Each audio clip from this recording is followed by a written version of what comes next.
Our world is more connected than ever before, but that has brought with it a seemingly endless variety of information and opinion sources. Instead of coming together, we are becoming more tribal. We are dividing ourselves into identity groups with opposing worldviews and even different facts. The result is unnecessary conflict and an inability to solve our shared problems. We are in a state of culture war.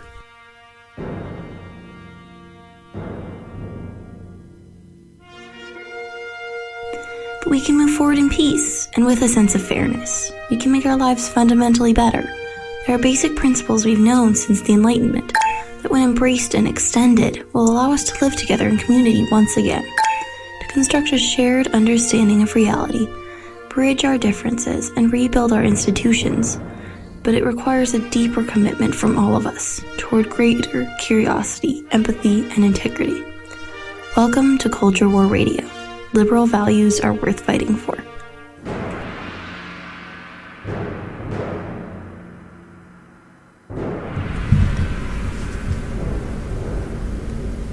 Hello. Today is March 5th, 2023. And can you hear me? Is this better? Is that better? That's worse. Is this better? I think this is good. Let's see. I did forget that I let someone borrow the microphone. Alright, here we go. Today is March 5th, 2023. Is it louder? Is it too loud? Sorry.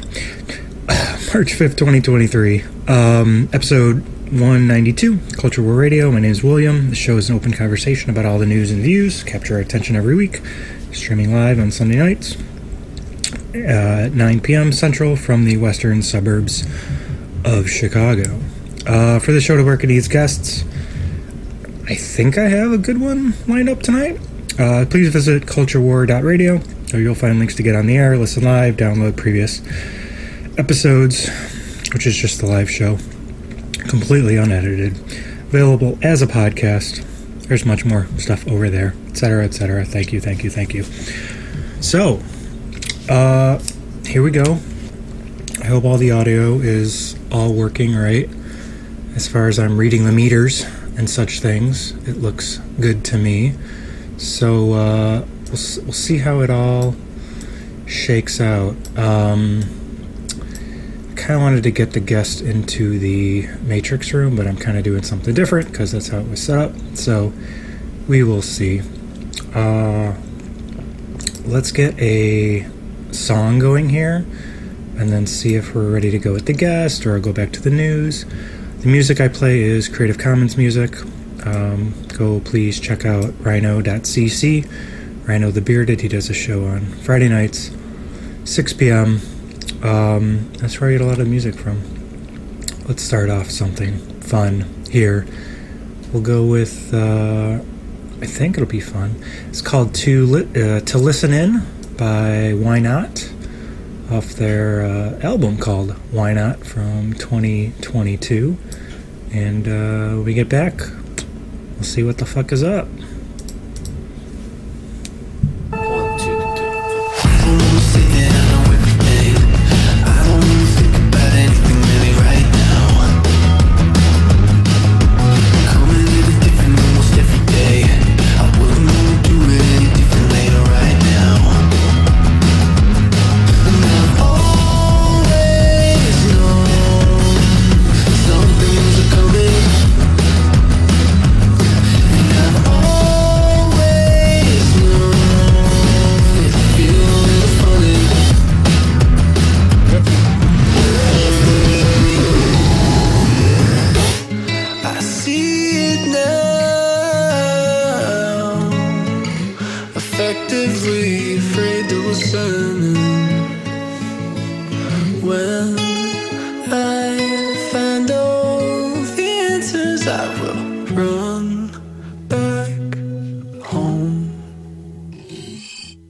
think we are back.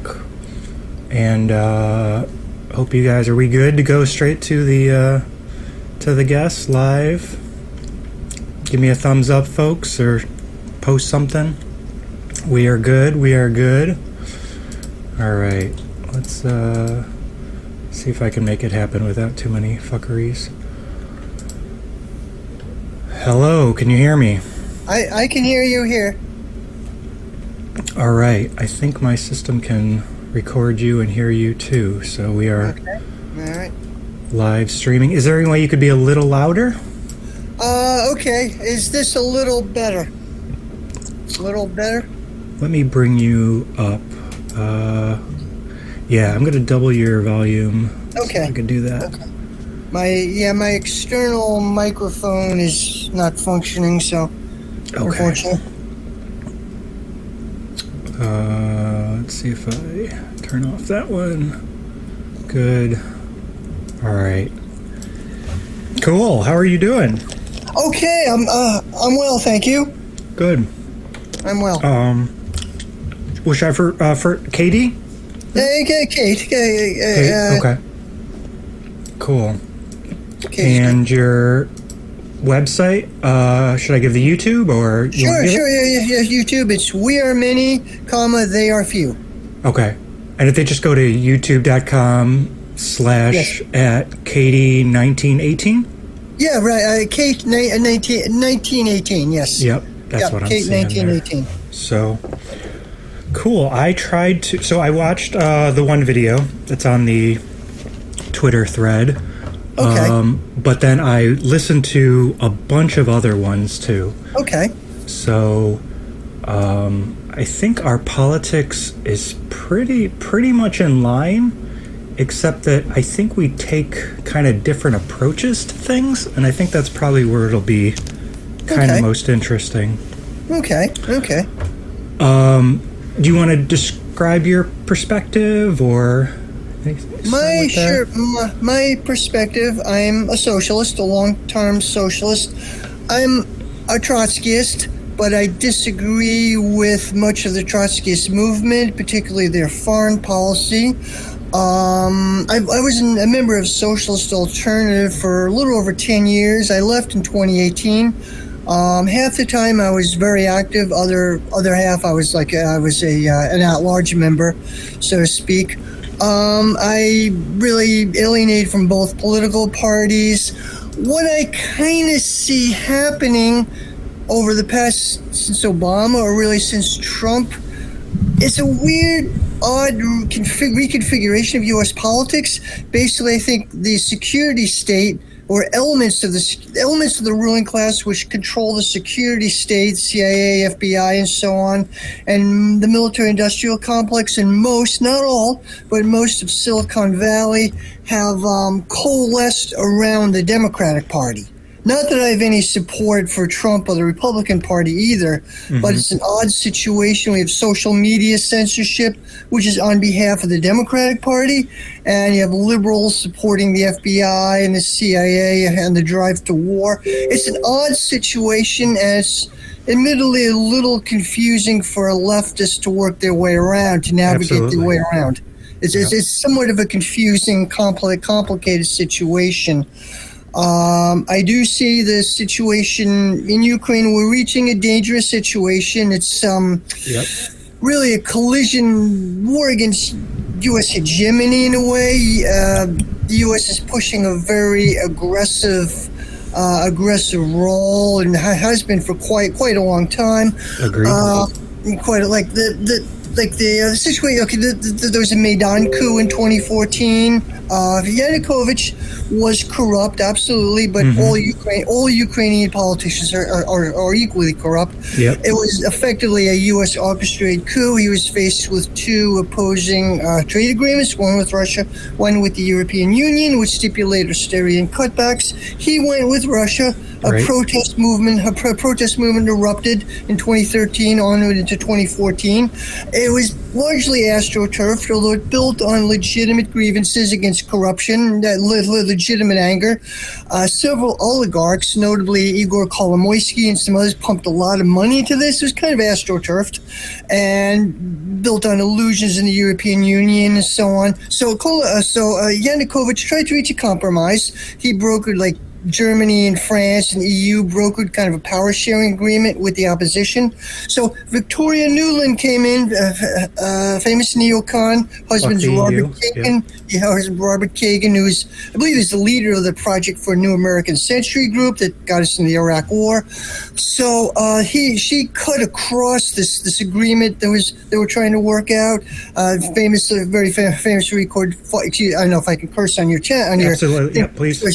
She famously said, "Fuck the EU," and I want Yatsenyuk, who she wanted for the president, who she wanted for his advisors. Right. She worked closely with Kolomoisky, and it was effectively, there was a sniper incident. A Privy Sector right-wing group was fired on people in this Maidan crowd. About a dozen people were killed, mostly cops, as far as I understand. Basically, all hell broke loose. Parliamentary procedure was done to get rid of Yanukovych, but it still was a U.S. orchestrated coup. I've had a debate with what I consider pro-NATO leftists who tried to argue that Maidan was not a coup, but effectively was a U.S. orchestrated coup. Right. I mean, we can't know 100%, but everything seems like if we were to know, it would point in that direction, right? I mean, yes, yeah. Absolutely. And since that time, Ukraine became effectively a U.S. colony. Biden was essentially the viceroy, went to Ukraine every couple of months, threw money around, told people what to do. And it was Ukraine was kind of a feeding trough for D.C. elites. Everybody knows the Hunter Biden Burisma story. But, Nancy Pelosi's son, Mitt Romney's son, John Kerry's son, a few other people, none of them had an energy background, but they became advisors to Ukrainian energy companies. Burisma is actually was owned by Kolomoisky, the oligarch. Anyway, right-wing elements, anti-Russian right-wing elements came to power. Petro Poroshenko, who was an oligarch, the Chocolate King, he became president of Ukraine. His extremist rhetoric called Russians ethnic Russians. Russian speakers make up a third of the country. It's complicated. I mean, the Russian speakers and Ukrainian speakers are not entirely separate groups. Right. There's very heavy intermarriage, and they're closely related peoples anyway. But the fact is that a third of the country speaks Russian and identifies as Russian. Anyway, Poroshenko made inflammatory anti-Russian statements, called Russians cockroaches and maggots, and famous statement that their children will cower in bunkers while our children will have good schools and good kindergarten, stuff like that. Yeah. So there was talk of anti-Russian pogroms. There was a horrific incident in Odessa where there's an Occupy-style protest camp in the city, mostly ethnic, mixed, but mostly ethnic Russian city of Odessa. The Russian language was de-recognized as a language for school, and discrimination against Russians. So anyway, there's an Occupy-style protest camp which was attacked by essentially Ukrainian Nazis, ultranationalist groups. People fled to a nearby labor hall. Someone set it on fire. And between 40 and 50 people were burned alive in a horrific incident. And to this day, no one has been charged with anything for that. There was another incident in Mariupol where I believe 20 people, one of these right-wing groups clashed with protesters, and like 20 people were killed. Women were raped in broad daylight. Horrific incidents. Anyway, while that was happening, Russia annexed Crimea. Now, right. Crimea is about 60% ethnic Russian, as far as I understand. They tried to hold a referendum in the 90s. It was blocked. Crimea was kind of historically Russian. It was taken to Turkic groups which controlled it, were pushed out in the late 18th century. It was kind of settled in the 19th century. My understanding, Crimea was called Russia's America. It was settled by people from everywhere, Greece, Scotland, Germany, but they spoke Russian and identified as Russian. And there are ethnic Ukrainians there as well. Anyway, so one of the immediate after effects of the Maidan coup is they held a referendum in Crimea. They voted to join Russia, and of course geopolitically it would have been a catastrophe for Russia. Right. If Crimea, because they had the naval base at Sevastopol, which they had it since the time of the Tsars. Now, U.S. imperialism pushed Russia into this situation. They had to respond. I'm not a fan of nation states, of any nation state. Right. I mean, Russia is essentially a capitalist, but I don't support any nation state. But the fact is that U.S. imperialism had pushed Russia into this situation, so they had to respond.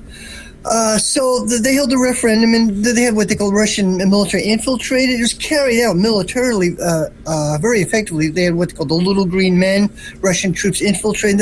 They annexed it, brought it into Russia, and they pumped a lot of immediate effect. Ukraine cut off the water supply. Like Crimea is a peninsula in the Black Sea, which is salt water. So they pipe water in from Ukraine. Ukraine cut that out. Now they're trucking. I believe it's the only port they have that doesn't freeze over. I think. Right. Yeah, only warm water port. Yeah, right. Good point there. So now they have to truck in water from mainland Russia, which is much more expensive. I believe they're still doing this. Anyway, Russia pumped in a lot of money into Crimea to rebuild it. It was neglected as part of Ukraine. Rebuild it. And today, what I've heard, pensions, wage rates and pensions are 3 times what they are in Ukraine. Like they have no reason to rejoin Ukraine. Let's talk about Zelensky's going to retake Crimea. They have no reason to rejoin Ukraine. Like the Crimean Tatars, they were originally opposed to joining Russia. They voted against it. What I understand, the leaders of the Crimean Tatar community now is very pro-Russian. I don't know if it reflects the population as a whole. I'm not there, and there's a lot that I don't know. But my understanding is that people of Crimea now are very pro-Russian. The standard of living has dramatically risen. Anyway, so Ukraine itself, this coup triggered a civil war, essentially, which it started as largely a working class uprising. I believe the central government in Kiev, who was going to tear down a statue of Lenin in Donetsk, and crowds of people came out. One Russian advisor, forget who this was, said we're about to have a working class uprising on our hands. Russian nationalists were brought in to kind of co-opt this and cut across this. This guy Strelkov, I believe his name's Igor Grishin, and he had about 50 people working for him. He organized resistance. Controversial figure, and yes, some of the Russian nationalists were a bit unhinged. That's true, but my understanding is people largely pushed out by 2015, and they were quickly pushed. Anyway, These are the people that went into the Donbass, Russians? Yes, yeah. Okay, well, I'm getting ahead of myself. Sorry. No, it's okay. So anyway, Ukraine triggered this conflict. Kind of was triggered when Ukrainian troops or regulars wanted to tear down a statue of Lenin in Donetsk. Crowds of people blocked it. Anyway, it's a very complicated situation. Because of the coup, they didn't consider it or whatever you want to call it. Because of the undemocratic change of government, the people in the eastern part of the country did not consider it really justifiable for the new government, so they broke off, essentially, right? True, yes. Also, there's discrimination against Russian language, there's kind of forced ethnogenesis, forced Ukrainianization. Right. And part of it was a forced anti-communism as well. Okay. Whatever you think of the Soviet Union had a lot of problems to it, but many people of the Donbass, what I've heard, regard themselves as Soviets. Like 30 years later, they don't identify as Russians or Ukrainians, but there's a lot of nostalgia for the Soviet Union. And I'll be the first to admit there's a lot of things wrong with the Soviet Union. But just the same, there is this nostalgia.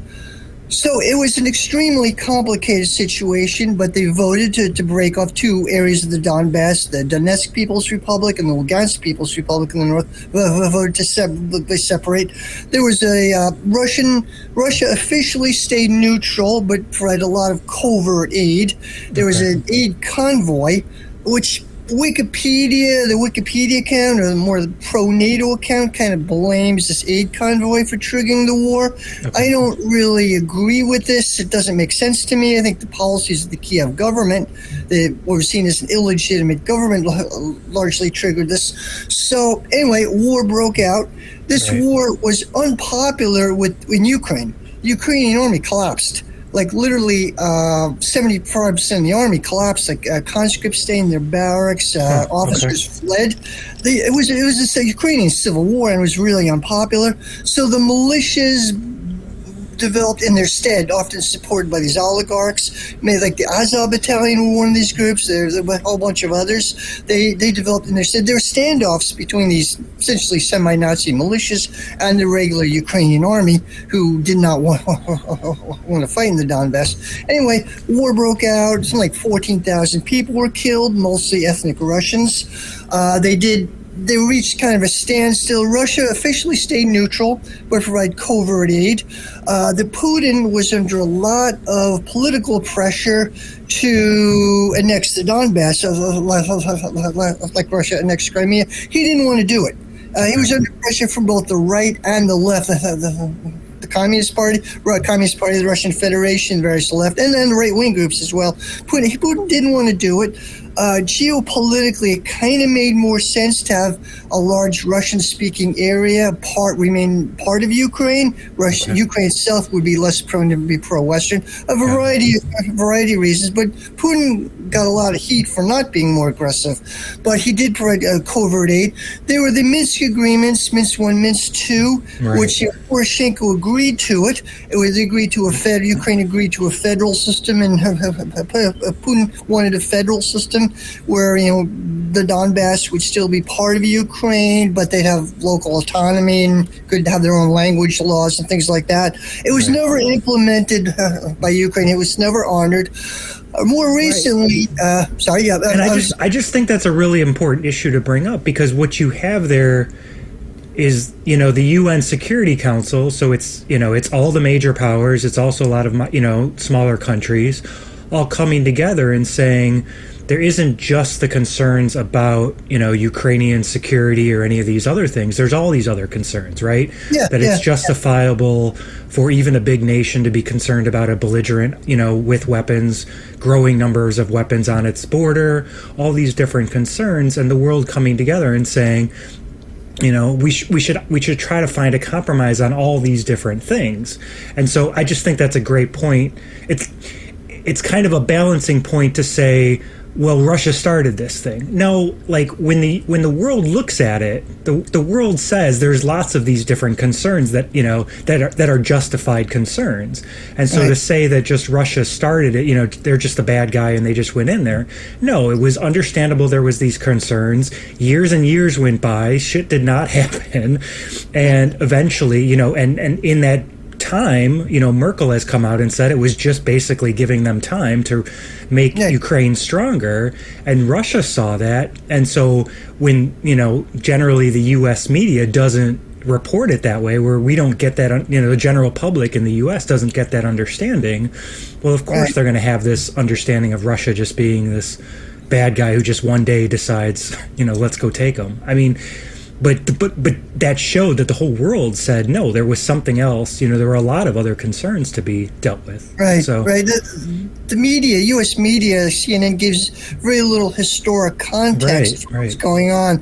Unprovoked aggression of Putin came totally out of the blue. Just for some reason, one day Putin decided to invade a neighboring country. Gives no historical background, stuff going on for years. And doesn't explain why he didn't do that to, like, Finland. Like, why didn't he do this to other places that are next door? Like, anyway, the whole historic context behind it, which media is pretty much silence on. So as you mentioned, Merkel and Hollande even recently said we didn't really mean it. We just agreed to Minsk II just to buy time, and that pretty much guarantees there won't be any negotiation with Russia. Russia knows that any agreement the West makes is untrustworthy. It's just there. That's the big problem, right? Is that how do you get back to that's the other issue about, well, okay, so then how do you end this? Well, you can't just say Russia go home, because that doesn't solve the issue that the whole world said was an issue.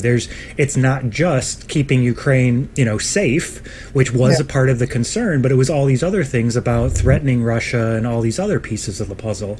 And so unless you have an agreement that actually resolves all those other things, and now of course Russia has no reason to believe any agreement is actually going to, be acted on, you get into this problem. So Right. Yeah. It's very like there were negotiations last March in Istanbul, and went on. I'm unclear how serious they were, but at least they were talking negotiations between the Zelensky government and Putin and Russian government. They were talking. I don't know how serious they were, but at least they were talking. So Boris Johnson met with Zelensky twice, and the message were no negotiations. Nope.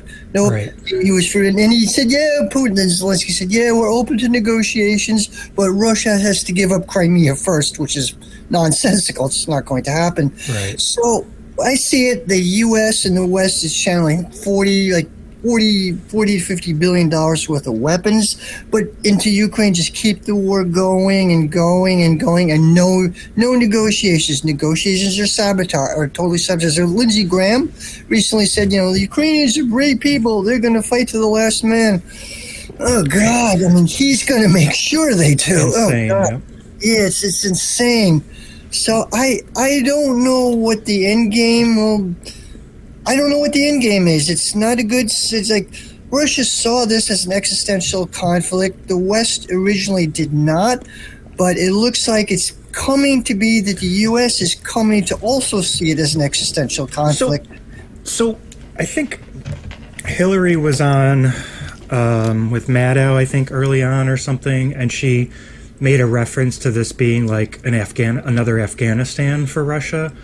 And I guess, so I try to put this in a bigger framework of like, well, why have we been feeding this game, or why is the West, if not just the US, I think it's mostly the US, but what is the game plan here? And so there's a woman, Jen Briney, she does a show called Congressional Dish. She talks about, I'm trying to remember what term she uses, but we just don't really have a good term for it, which is it's a neoliberal project or something. It's making the world safe for mega corporations or something, seems to be the U.S. foreign policy. And it seems like we had post-Soviet Union, we had Yeltsin, who was he was even supported, I believe, by Bill Clinton's political team or whatever to make sure he got power. Oh, yeah. But when he got into office, he basically allowed oligarchs to basically abuse the Russian industries and Russian resources and all that, and just become kind of a puppet of Western corporate interests. And that Putin rose up largely by saying, he wasn't actually saying, hey, you fuckers, like, I'm going to kill you and you're not going to run anything anymore. He did realize kind of that he needed them to run things, but he put a strict foot down to say, you're not going to use this to just, to damage the Russian people and the Russian economy. You're going to have to run these industries in such a way that actually does good for the people of Russia as well.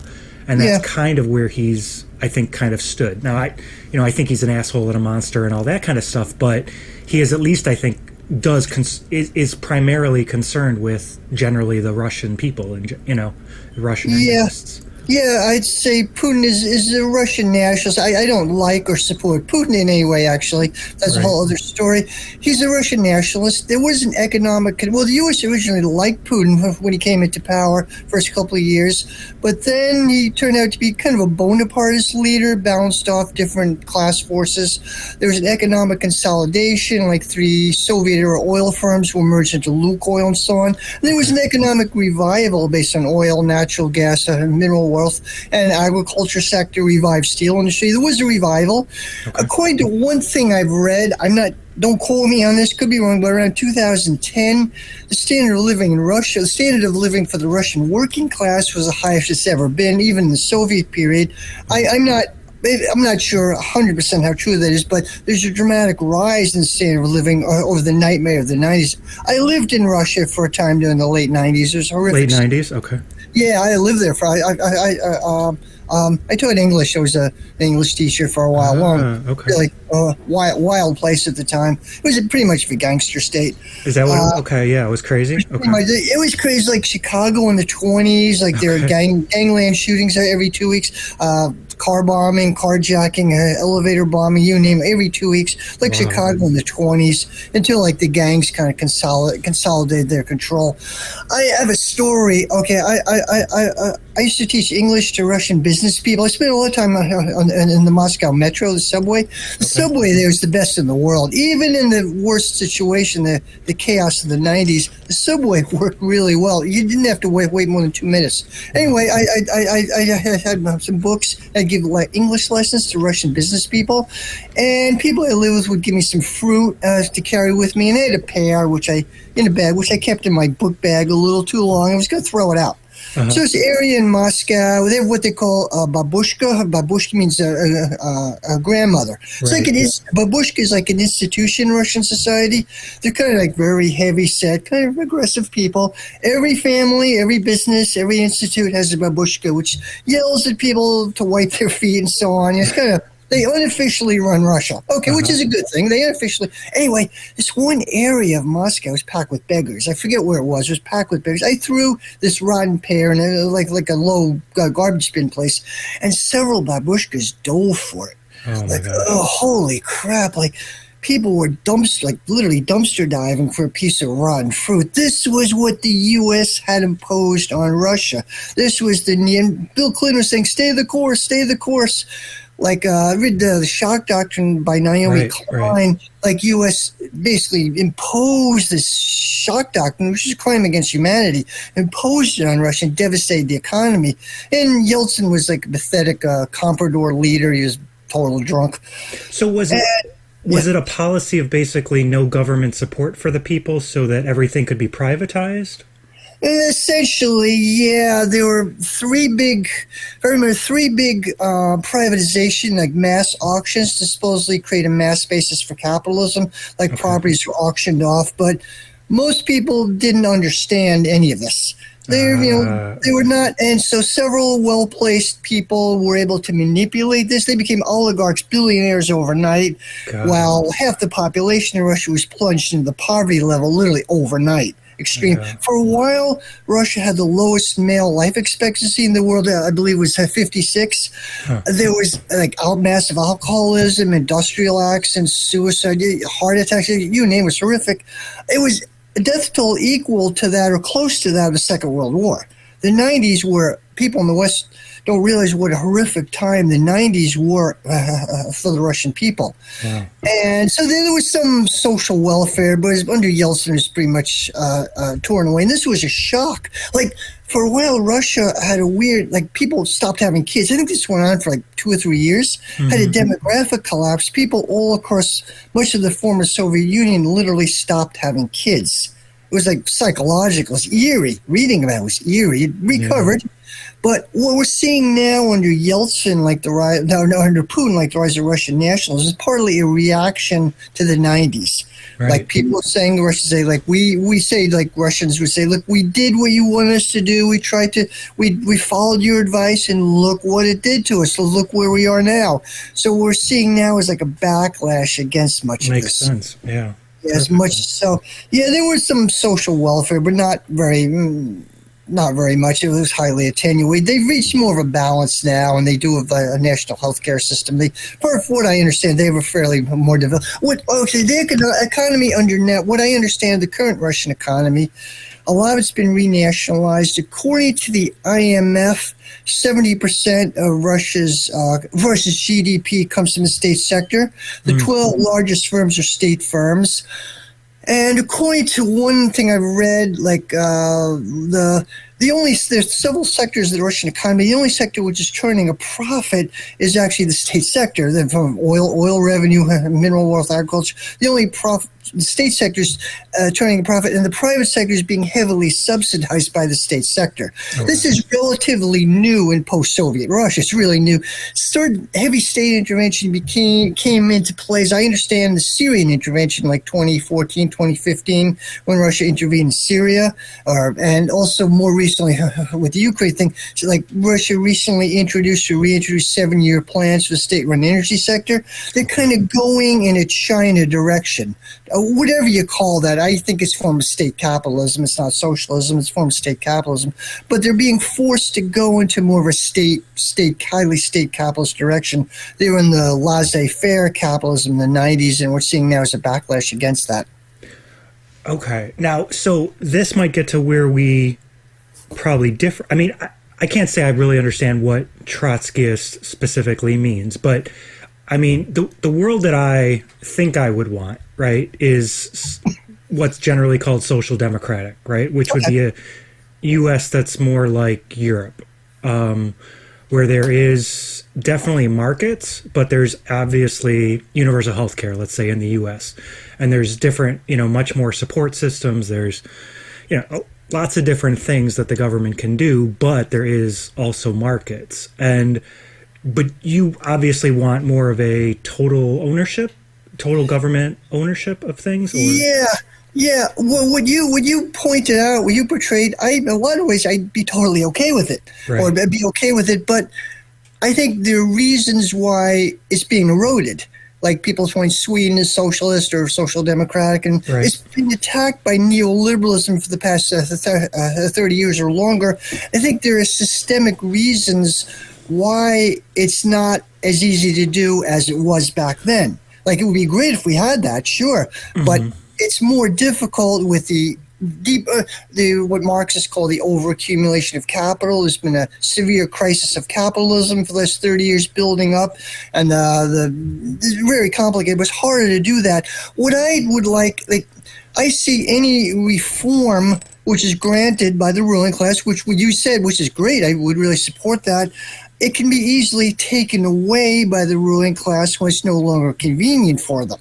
Like they give us national health care, great, and all these other benefits, social welfare benefits, great, but it can be taken away when it's no longer, when it cuts into the profitability of corporations and so on. So anyway, what I'd like to see, I call it workers' democracy, the working class democratically controlling the means of production, controlling industry, democratically through workers' councils, and a society beyond the rule of capital. But is there still then competition, and is there still, let's say, a drive for innovation? I mean, sure, there can be. Well, I think I work on the presupposition people like to work. People, I mean, not drudge work, but right. People do have a creative drive. People basically want to express themselves. And, ultimately, if they had their druthers, people would like to be productive citizens. They have a drive to work. So some competition isn't always a bad thing. Innovation isn't always a bad thing. But, how much innovation do we actually have? It's being undercut. Like, small companies are taken over by big companies. Right. So I see it like see the appeal like Bill Gates or Apple or Steve Jobs or whatever.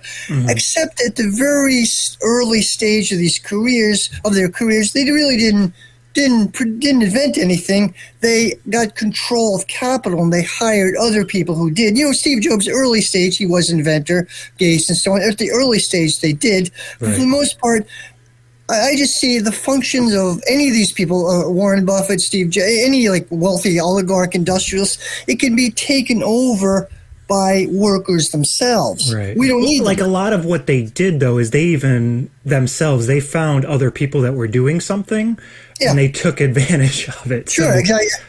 I was just watching this documentary, and it's all about how they went to Xerox PARC and they found the GUI, and they found the different operating systems, and they kind of took advantage of people that kind of didn't really know what they had, Yeah, say people say about Bill Gates, he didn't really start a computer revolution. He ended one. He kind of blocked Microsoft everywhere and choking off real innovation. Elon Musk, he bought Tesla. He didn't even invent Tesla. He bought the rights to it with the understanding that the two guys who started it would just back away and wouldn't say that they're the real inventors of it. Many of these people choke off innovation. They don't really create it. They choke it off. Anyway, it's a tough thing because it's tough because there is something to the turning into something that's bigger. I mean, like I think in a lot of the intellectual fields, it's not as much. So let's say coding or some of this, but actually, I don't know, getting the factories going and all. There's something to that, but you're right. I think workers could do a lot of that. But yeah, a lot of it can be democratically done by working people themselves. Like these oligarchs, they have ownership of capital and they can set capital in motion. But why? It's not socially responsible. Like they have no real accountability. Everything is the profit. They have to make a profit. And U.S. capitalism, especially based on short-term profitability, they have to make profits to show their shareholders. And kicking off the externalities too, you know, all of pollution and all that, right? It's not something. It's something we have to bear as a government. Essentially, that's how they always do it. Sure. What happened in Ohio is a classic case, and there's like almost no accountability. Biden and Buttigieg won't even visit East Palestine, Ohio. They won't even visit it. So there's very little accountability. And so I think that's a situation when capitalism, as I see it, under more and more crisis. The conflict in Ukraine is an expression of that. Tensions in China. This round of capital accumulation run by the U.S. is under increasing crisis and is thrashing out everywhere. It's like an unstable operating system. It's thrashing out everywhere and destroying everything in its wake. So, okay. Yeah. So you use the term liberal a lot, and a lot of people use it in different ways. The little tag for my show, it's Culture War Radio, and I'd say liberal values are worth fighting for. And what I mean by that is, I don't like to call it classical liberals because, classical liberals, people generally tie on free market absolutism kind of stuff to it. And I don't connect that to it, but it is this, what I do see by it is it's this open dialogue and people figuring things out and trying to understand the world and then trying to come together, understanding that nobody has a perfect perfect perspective. We're all, it's like basic philosophy, right? We're all subjective experience. Probably there's an objective reality, but who the fuck knows? So we come together, that's how we do science. It's what journalism is. We're all trying to figure it out. And then hopefully we can build a democratic system so that we can share these ideas and try to figure out some compromises to actually build the best possible life for everybody, together and move forward. And there's going to be different ideologies that go along with that, mostly based on people's different experiences growing up. And we're trying to kind of balance that all out and going forward. That to me is what I consider liberal, but I understand the term is used in very different ways by two sides right now, right? Where you have a right who uses it for basically everything, to the left of Trump or something, or somebody further right than that. And then you have a left that generally uses it for everybody that's kind of basically democratic NPCs or something, anybody that's not committed, everybody that's kind of misinformed, everybody that is, kind of pretending, virtue signaling and not actually willing to, take on any more taxes, anything that's essentially not what the left calls the left, right? And it's tough because I definitely want to embrace liberalism because I feel like what we're doing is we're not talking to each other. We're not trying to understand where people are coming from. And it's, I don't know. And everybody has their line that they're going to draw on who we'll talk to or who you won't work with. I listened to your Caitlyn Johnstone thing, some of it. And, and it's a lot in a number of your other pieces. And these seem to be this question of who can we work with? And I feel like we kind of get beyond the point because we end up putting people in boxes versus just trying to see what policies can we understand better and what can we compromise on it and get to it. But there's also issues of democracy, and I know you don't like the Democrat. Anyway, there's a lot of stuff we could probably talk about. Sure. Well, a lot of what you say, I totally agree with. I disagree, and I disagree with a large part of the left on this. I disagree with cancel culture, like what they did with Caitlyn Johnstone. Right. She wanted to work with this guy Mike Cernovich, or didn't want to work with, but maybe there was an alliance with people on the alt-right. Mike Cernovich, who was a Gamergate guy, who I think Caitlyn was wrong in saying this, but just the same, and she retracted, she apologized for it. But particularly Counterpunch Magazine, an online journal, very famous on the left, they had this campaign to destroy her reputation, really, to cancel her. And so to let him, she was just starting, she's Australian, she was writing for the U.S. audience during 2017 or so. And they had this campaign to destroy her career before she even started. And there are these definitely lines in the sand. There was a rally on the 19th of this month in D.C., anti-war rally. And a number of leftist figures were there. There were also libertarians and some people from the LaRouche organization there. Now, I supported this rally.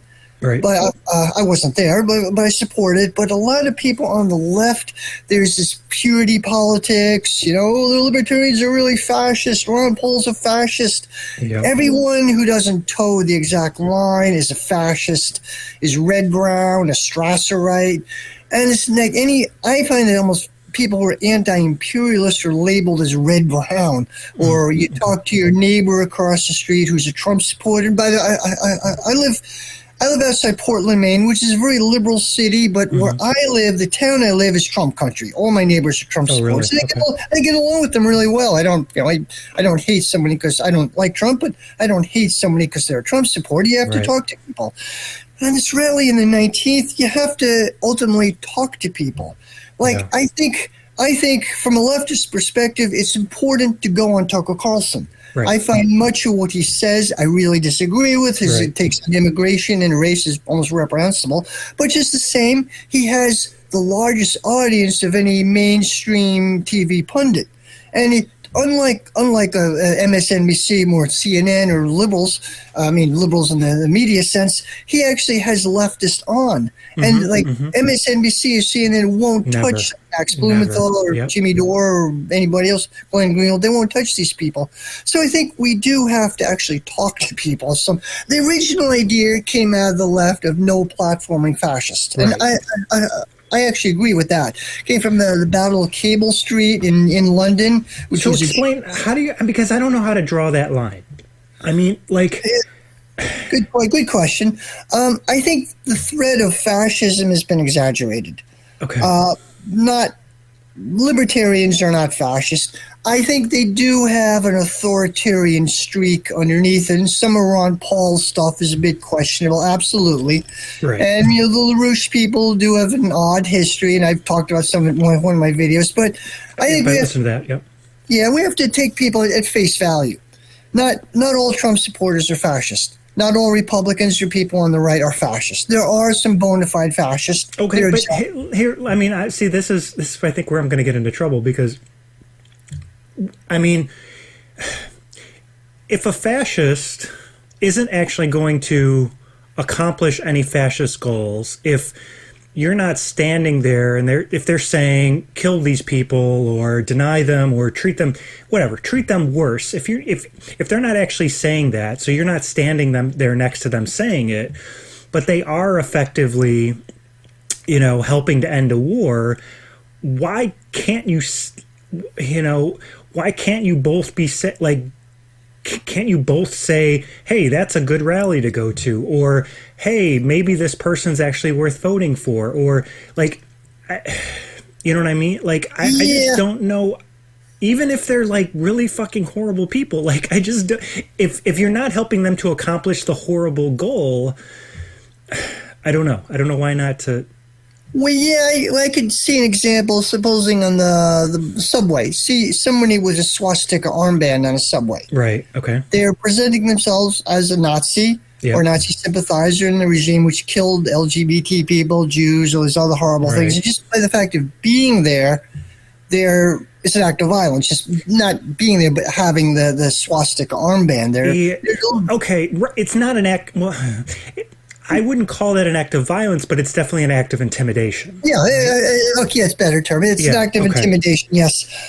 If someone, I would oppose working with that person. This guy, apparently Matt Heimbeck, who's probably confused. I don't know if you're familiar with him, a confused guy. Essentially a fascist. He was this group. He was originally a leftist. He joined the group, the Traditional Workers' Party, which was a Nazi group, which imploded. And now apparently he was at the rally. He's, can't prevent him from being at the rally, but just the same, I keep some distance from the guy. It's tough if you're absolutely right. I mean, if they're putting forward if they're not saying anything, but they're still, putting forward an image that is intimidating, that is, I don't know. What I'd hope to do is hope would happen is an anti-war movement would develop and would wash over every movement when it's anti-systemic movement. When it first starts, would attract some oddballs, some nutcases, frankly. But as it develops, as it gets bigger, develops momentum, those people would be shed off. They wouldn't develop much of an audience. It's the forward motion of the movement, which would attract better elements. When it's rooted in working people and working people's elements, movements always attract some oddballs like that. I'd be okay with working with libertarians, even though a lot of their deep philosophy I really disagree with. It's a single-issue campaign. The anti-wars and the war single-issue campaign. Leftists can have their separate rallies themselves. That's okay, too. And there is going to be a separate leftist rally, I believe. But, it's not an easy situation to do. I think as much as possible, people should talk to one another and not cancel people. Everyone's a fascist. I mean, there is a point you have to know platforming fascist. I do agree with this. In case Cable Street in the 30s and Greek fights between Greek fascists in the last couple of years. And I agree with that, but I think it's been taken to sort of bizarre extremes. Like Caitlyn Johnstone is a fascist, Jimmy Dore is a fascist, Max Blumenthal is a fascist. It's used as a catch-all term for just about anybody. So there is a threat of fascism. Okay. Yeah, I think there is a threat of fascism, but it's not coming from the place where we're taught to think it's coming from. I think it's coming from the security state. Right. Okay. It's coming from the FBI, CIA, the NSA, the social media censorship, security state. That's where fascism is coming from. Not these two-bit militias, the Proud Boys, or these ridiculous militias. They're basically heavily infiltrated anyway. There is a threat of fascism. It's not some confused kid. It's the security state. And these fascist hardcore MAGA crowd, they'll fall into line when the time. So, but that's the thing that Jimmy Dore bring up, which is that, so that the people who go on MSN, I mean, then they're on Fox too, I guess, right? They're on MSNBC constantly. It's, half of their people that they talk to are pro-war people, right? But but if allowed, Jimmy Dore would go on those shows, right? So he would talk with the worst of the worst fascists, right? Because those fascists are worse than, than a violent, even, if Tucker were to start pushing violence. The people who actually control, our military and use it in the way that they use it are, support, Saudi Arabia's treatment of Yemen and all that kind of stuff. Those are, in some sense, worse. I mean, they're definitely worse fascists than. Yeah, sure. I mean, there's a deep authoritarian trend between MSNBC and the security state. Tucker Carlson has some authoritarian aspects too. But if someone presents themselves China. He's not against Russia, but he's definitely against China, and he's doing. He is. Yeah, definitely he is. And MSNBC, of course, has their own flaws. The February 19th rally, if David Duke were there, spoke, I would stay away from it. David Duke or the Klan or the actual Nazi party, I would stay far away from it. But that wasn't the case. I mean, I have some severe criticism of some of those people, but, they're not. You have to talk to people. I wouldn't platform David Duke or these other people, but that's been carried too far, and we have to ultimately talk to them. Jimmy Dore famously had a Boogaloo Boy. Right. Apparently a militant libertarian. He got a lot of criticism for that. But, he's trying to do what Fred Hampton did. And Fred exactly. actually talked to people. There was this group of rednecks, young people white kids from Appalachia, who they got over racism. And they had one meeting. They went to a Black Panther Party meeting, holding a Confederate flag. And there was almost an incident where Fred said, no, they're cool. They're cool. They had their own expression of their own culture. They were rednecks, but in like a progressive sense, just as an expression of their own culture. Right. So, it's kind of nuanced. It's just nuanced. I think this threat of fascism, security. But even the tough part is you don't want to facilitate mistreatment of anybody or intimidation of anybody.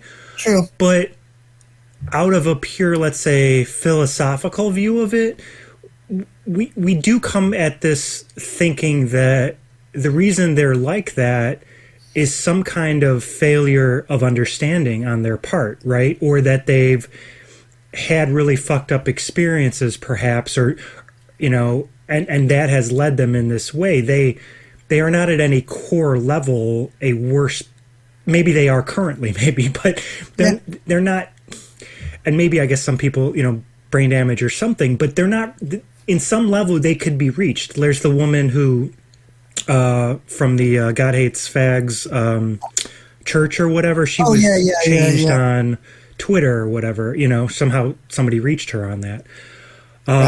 So I don't know, it's tough. But the people who have the incentives, right, where the money's flowing behind them and they're have the huge house because they're working for Lockheed or something. Yeah. Those are almost harder to reach. I mean, social media encourages hardening of attitudes on both sides, and the media itself is, I think, someone deliberately encouraged. Like last year, friends of mine, a family member said, "Hey, we're going to have a civil war. We're on the brink of a civil war." No, we're not. Right. But the media was trying to whip up that impression, trying to push people together. I agree. Yeah. Yeah. So this is another. Okay, so you think people should not be... What should we be doing politically or activist-wise? You don't think... You're against the lesser evil voting, right? Yes, I think it's a dead end. Okay. I empathize with people who support Bernie Sanders. I'm originally from Vermont. I actually met the guy a couple of times. And years ago, he was one of my heroes. Years ago, I liked him. And I fully empathize. But, both times, his performance in 2016, 2020 was pathetic. He let down his supporters. He supported the coup in Venezuela. He voted for the CARES Act, which was sort of $3 trillion upward transfer, one of the biggest upward transfers of wealth in U.S. history. He voted for that.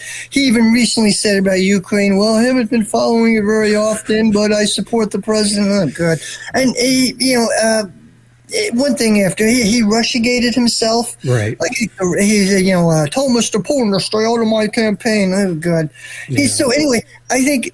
And AOC, I like what she says, great, but everything she's done is performative. Right. Jimmy Dore constantly points this out. Agreed. Everything she's done performative. And now Marianne Williamson is being put up. I think she's genuinely a nice person. But if you watch RBN, Revolutionary Blackout Network, they have a really good takedown.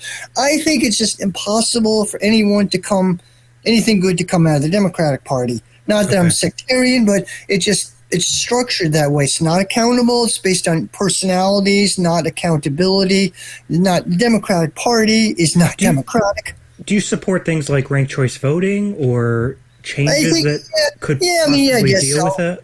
Okay. Yeah, I think it's gone beyond that.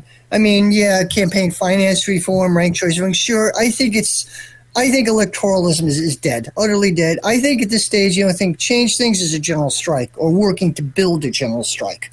Okay. It's not easy. It'll take a while to build it, and it takes a long time to build class consciousness of working people that the boss needs us, we don't need them. It's basically down to that. We have all these politicians and corporations are parasitically feeding off working people, and working people need to, like a dog shaking off fleas, in effect.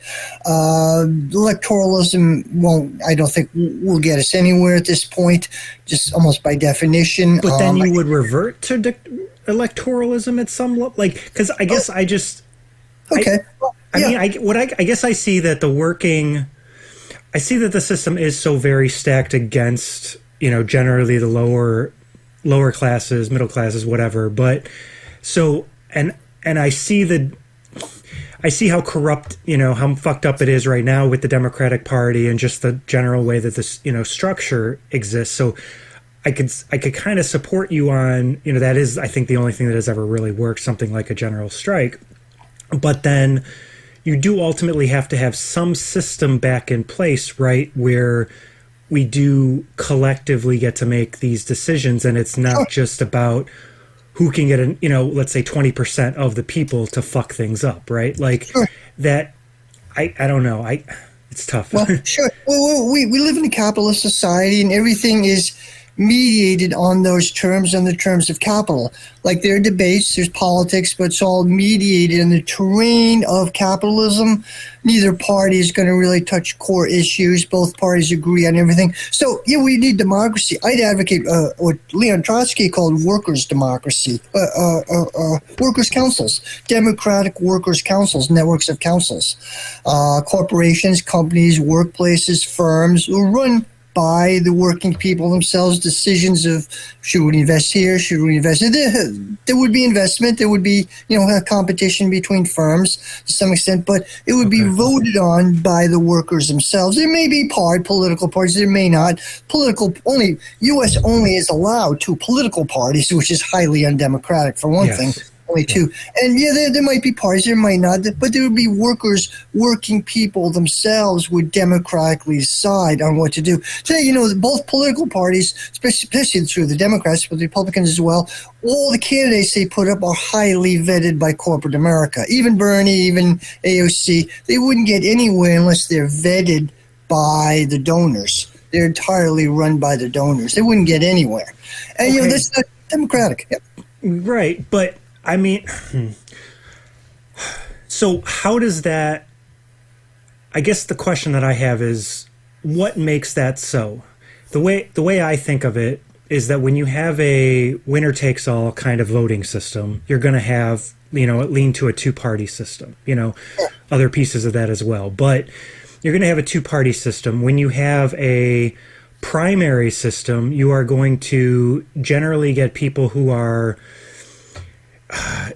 first off, it's going to be money, right? Because you have to be able to run the original campaign, to get noticed, to get your word out, all that kind of stuff. Right. But then you're also going to get kind of more the activists or not the activists, the people who are connected essentially at some level versus I think you could have somebody who has really good integrity, but maybe is not, and is trying to find like compromised best solutions, but is not going to specifically appeal to, let's say, the left or the right. And those people are not going to be able to make it through. So it's going to be the people who are, who can play the game to the party first. That's the only one people can make through the primary. And so if you changed it from that, you get to something like the Alaska model with the new thing they did there. So it's the top 4 vote getters, and then it's the ranked choice voting for the top 4.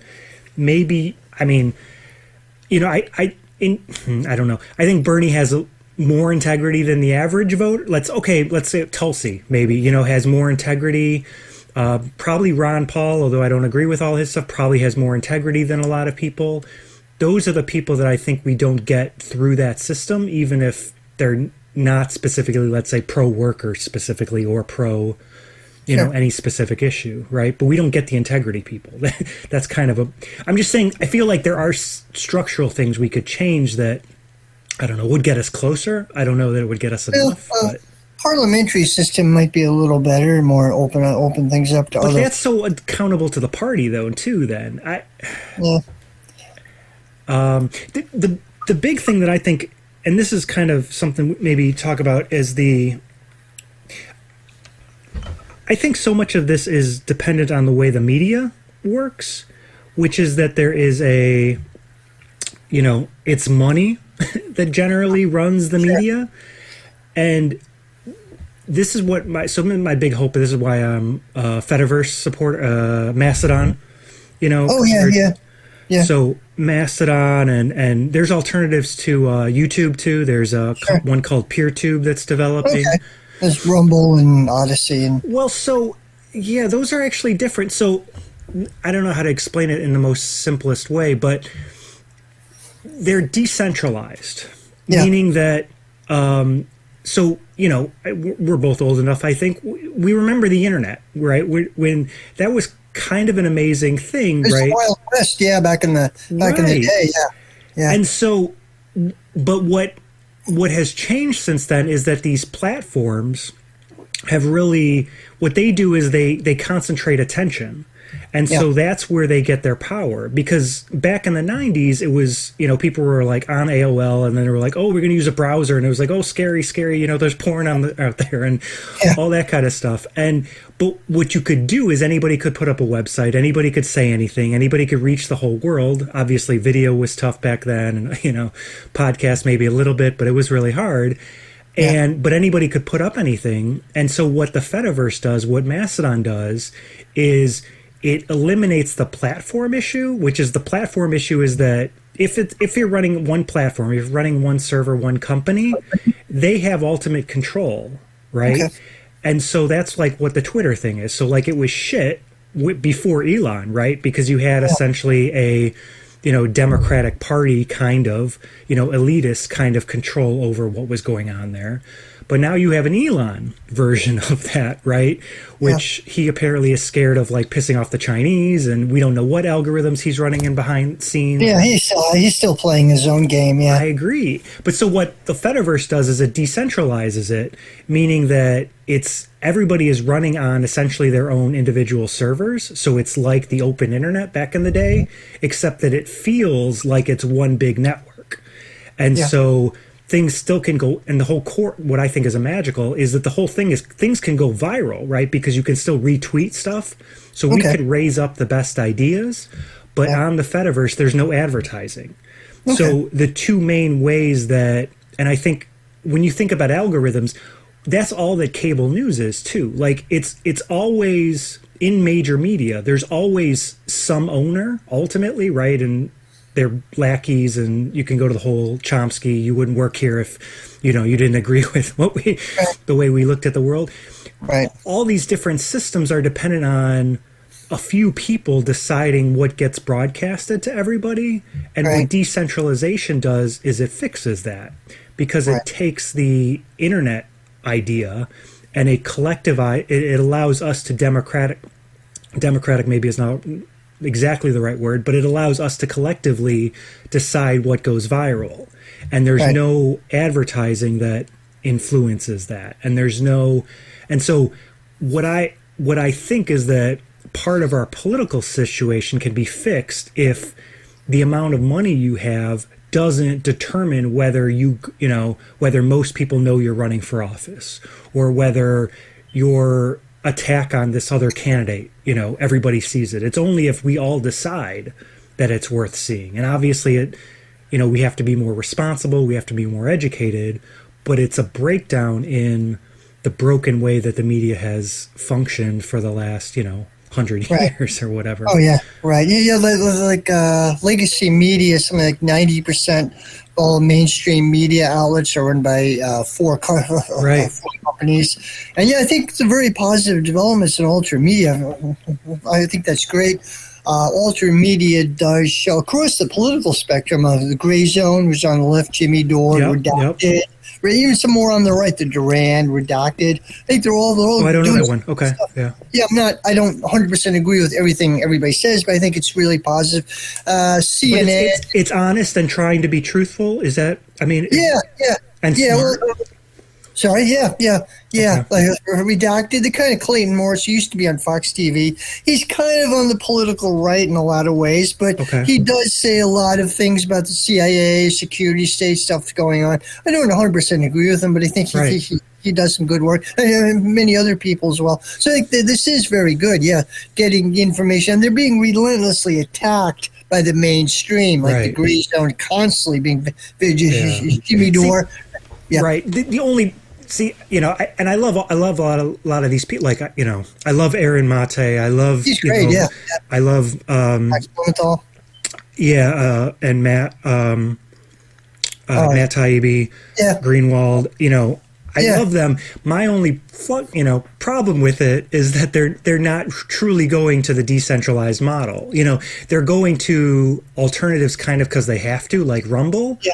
But Yeah. to me, Rumble is just, it's the same thing as Elon basically did with Twitter, which is that they're playing on this. Well, we're so edgy, and we're going to say the things that until they get big enough, or and then they're going to use it to do their own shit.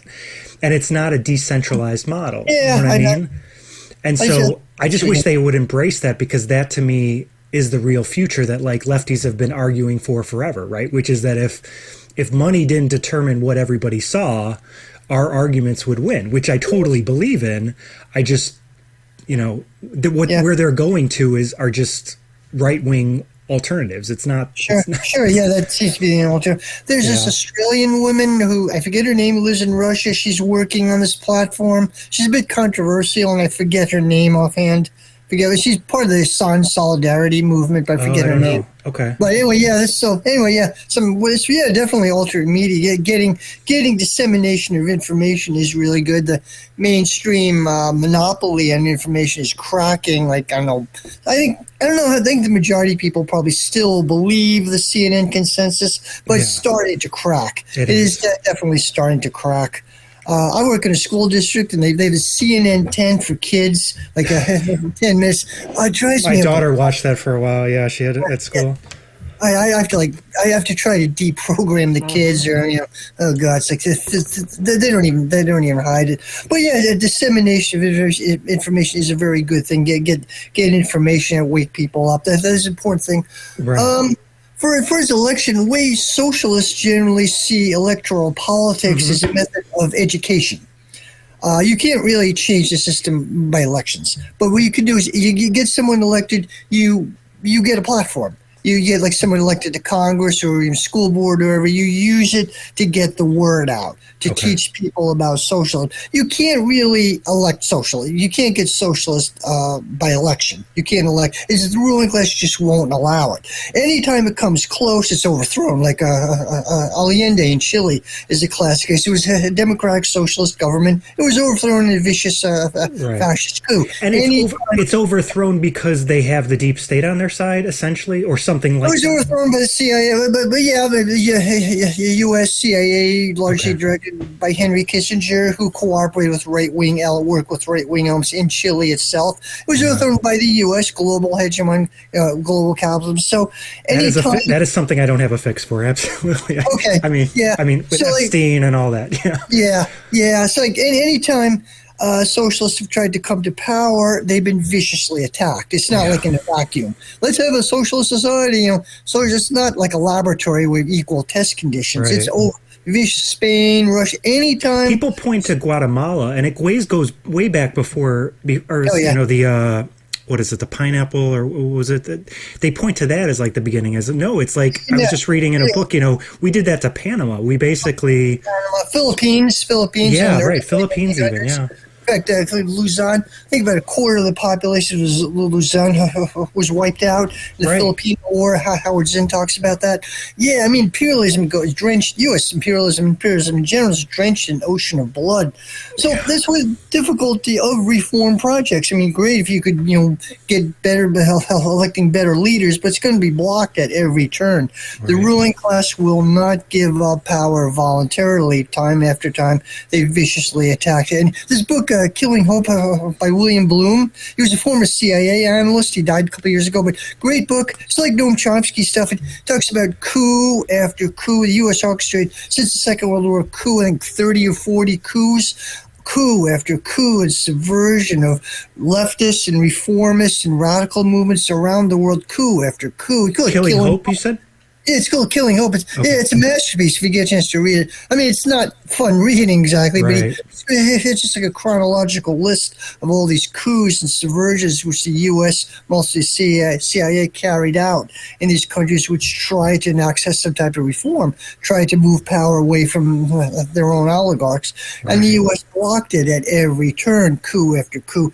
So I'm not sure if, like, electoral reform is going to get us anywhere. I mean, it can be really good as far as getting the word out, educating people. Any alternate media we can find, we use decentralized media, go on Tucker Carlson, go on any media we can find to get the word out, try to educate people. But what if we could get the word? I mean, what if there could be a complete revolution in the sense of the media? You know what I mean? So that what if there wasn't? What if it was all 100% decentralized? So there was no additional power by having money. There was no, you didn't get any greater reach by having more money. If an idea was to be spread, it was only spread because somebody because you trusted somebody and they shared it with you. And so you had this whole worldwide network of people that they trusted sharing stuff with each other and filtering out the crap and speaking back when they saw something that was incorrect in it. And there was a higher level of, let's say, critical education in the public and, a general better understanding of history. Like, it could be a much better world, right? I still think you have deep state actors, paid by corporations or something, but I think there's so much possible, I don't know, by a decentralized media. Do you know what I mean by that? Like, yeah, sure. I mean, sure. Where it goes, I see, like, much of the voting system and much of politics in the U.S. is essentially public relations. It's PR. It's it's what Louis Althusser, Marxist philosopher, called the ideological state constructs, like to give people the illusion they're part of the system, to bring people into this. Like, if you vote for a candidate, you own the candidate, you identify with the candidate, to bring people into the system, even though the system is opposed to our interests at the very nature. Like, capitalists and workers are diametrically opposed in interests, but the ruling class spends a lot of time and effort and money to making people think, to bring people into their into the system. But isn't that a part of how our brains are broken, in the sense of, like, if we're thinking that way, like, that's what I really hate about this, people who think, well, okay, if I'm going to vote Democratic, then I feel like I am part of the Democratic Party. No, you're using the Democratic Party, right? They have somebody who you think would be better. At this current point, you have these two choices, and you ultimately think this person right now, whether you think there needs to be a general strike, tomorrow, but for right now, you're choosing this person, and it doesn't make you a Democrat. It just means you think this person is the better choice than the other person, right? Can't we? I just feel like we fall into these things, and the same thing of, like, well, I'm a capitalist, or I'm I'm on this side of things, or. And I think that's where we kind of get screwed up, because then, well, who are the people on the other side? And, well, how do you talk to them? And how do you, engage? And it makes everything harder because we group up like that. We tribalize in that way, right? Yeah. Well, I think there are sides, but it's not the sides that the media tells us there are. Mm-hmm. Like, our enemies aren't Trump supporters or liberals or conservatives. Our enemies are capitalists. The owners of capital. And well, why are they our enemies? Well, material conditions. Okay. I mean, they may be nice people. They may be nice. Most of them aren't, but they may be nice. Right. Material conditions. Like, I'm a historical materialist. That is not that people's interests follow their material interests. Like, capitalists, they make a profit by exploiting the surplus value of their workers. Like, we're not paid. Like, when you build something, work at a factory, build widgets, you don't get paid your full value. The widget's sold over the market price, or over the price of production, and that's called the capitalist takes a big chunk of that, the surplus value. That's how they make their money. So there's always. But if there's more competition, that that value will go into the public more so than into the owner, right? Yes and no. Yeah, generally, yeah. I mean, that's why monopolization is inherently part of capitalism. It goes in that direction. It's in the interest of capitalism. So anyway, so workers have an interest in keeping more of their surplus, more of the value that they produce, and capitalists, the employer, the boss, has an inherent interest in grabbing another chunk of that. So just by definition, at the starting gate, they have a different work. Employees and employers have a different material interest. They may be nice people, that's besides the point. They have a different material interest. So the material interests are diametrically opposed. But they both want the business to continue. Yeah, maybe not. They could. The worker has an easier sense actually of moving to a different business. I think you're right. Yeah. Maybe not. They have a different material interest in. Sure, they want the business to continue, but on whose terms, basically. Right. It's fighting over terms, over who gets more of the profit. There's always an inherent contradiction there. So ultimately, not that they're bad people, but ultimately there are material contradictions between the capitalists and the vast majority of people. Think about it, we're called working class. 70% of the U.S. population are workers or employees, right. And we have to rent out our labor to a capitalist to survive. We have no choice. You could go to another company. It's not always that easy, but we have to by definition. So it's like a weird symbiotic relationship, but there's an inherent contradiction in our relationship. Capitalism has a zillion contradictions built into it.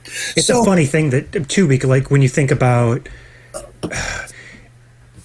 when a market's supposedly working better, right? That the cost of the items of the capital is essentially going down, right? It's things keep getting cheaper, but one of those inputs is labor, which is really fucked up, right? So they supposedly say that a succeeding, economy has all those things going down, but one of those is the cost of labor, and so anyway, it doesn't make any sense.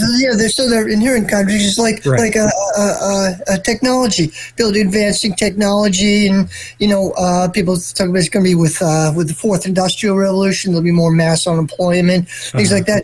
Under a different type of that's because capitalism is based on the profit motive. Under a different type of economy, that could return to the worker, right? You could return to the work. We could have leisure. We could have time for creativity to do what we want to. Instead, workers are thrown out on the streets. Right. The worker could own the robot that replaces him, essentially. Could own the work. So we're working for machines instead of machines working for us, essentially. Right. So we become workers, become an extension of machines. And as technology becomes more and more efficient, there's less and less need for workers, essentially. Right. So it should be the other way around, but it's not. So that's my vision of a different type of society, based on workers, on human needs, not on the needs of capital. We are the means by which capital reproduces itself. You work, so your boss is happy, so their boss is happy, so ultimately the Wall Street investor is happy. Right. But, it's not anything to do with human needs necessarily, and there's no interest that capitalists don't have to care about the externalities. Yep. Right. The most basic value of a market, right, is the idea that I have a apple tree and you have an orange tree, right? And we're not going to consume all the apples and the oranges. And so we trade them, and so we get greater value by doing the trade or by being able to grow more apples or oranges or whatever, right? But, so there is value in a market in that sense. And so if I'm able to grow more of those, that means more people can get apples and oranges and all that kind of stuff. But obviously, it can get fucked up. There's some ideas of market socialism was in a transitional stage to full socialism. It could be a semi-modified market system. And it could be like in the early Soviet Union, there were wage differentials, like doctors and skilled people were paid more than like a street sweeper. In the original, they'll take a while to work out the contradictions of capitalism. So in the short term, a market might have some benefits. The danger with a market capitalism reproduces itself. Like everything gets a market value. It's hard to keep that in one area. Everything becomes an extension. Everything becomes a commodity, essentially. Like under capitalism, our lives become commodities. So there's some danger in the market. Government becomes a commodity too, right? I mean, the ownership of the politicians essentially becomes. Oh yeah, a commodity exactly. too. Politicians are a commodity too. Exactly. Right. Exactly. Everything's bought and sold. So there's some dangers in the market. It can be useful in some areas, but there's some dangers in it as well. Yeah. Anything else? I mean, we should probably hit the trans issues and the turf stuff. Sure. Whatever. Any questions you have? Sure. I mean, I listened to your article, to your piece about turfs, and I'm just, I don't know. I guess how do I even approach the issue? Which is that, do you think that there's any turfs? I don't even use the right word. Are there any reasonable concerns that people can have about the trans movement that are not people who are, the simple things that get brought up maybe are, let's say, prisons or, athletics or some of, and so I guess I just think I'm not a woman. So I think there's issues with that too, but I don't know. I just think it's weird because I think we should be able to talk about this, and often when we want to talk about it, there's a woman, Parker Malloy. She's out of here, Chicago. Okay. She's trans, and when she talks about it, she seems to believe that everybody who is bringing up any of this stuff doesn't think that trans people should exist. And that's, I don't think that's true. I'm sure there are lots of people who, there are a lot of assholes. There was just a law passed in Tennessee. I think there's a lot of other laws that are being proposed that go in that direction.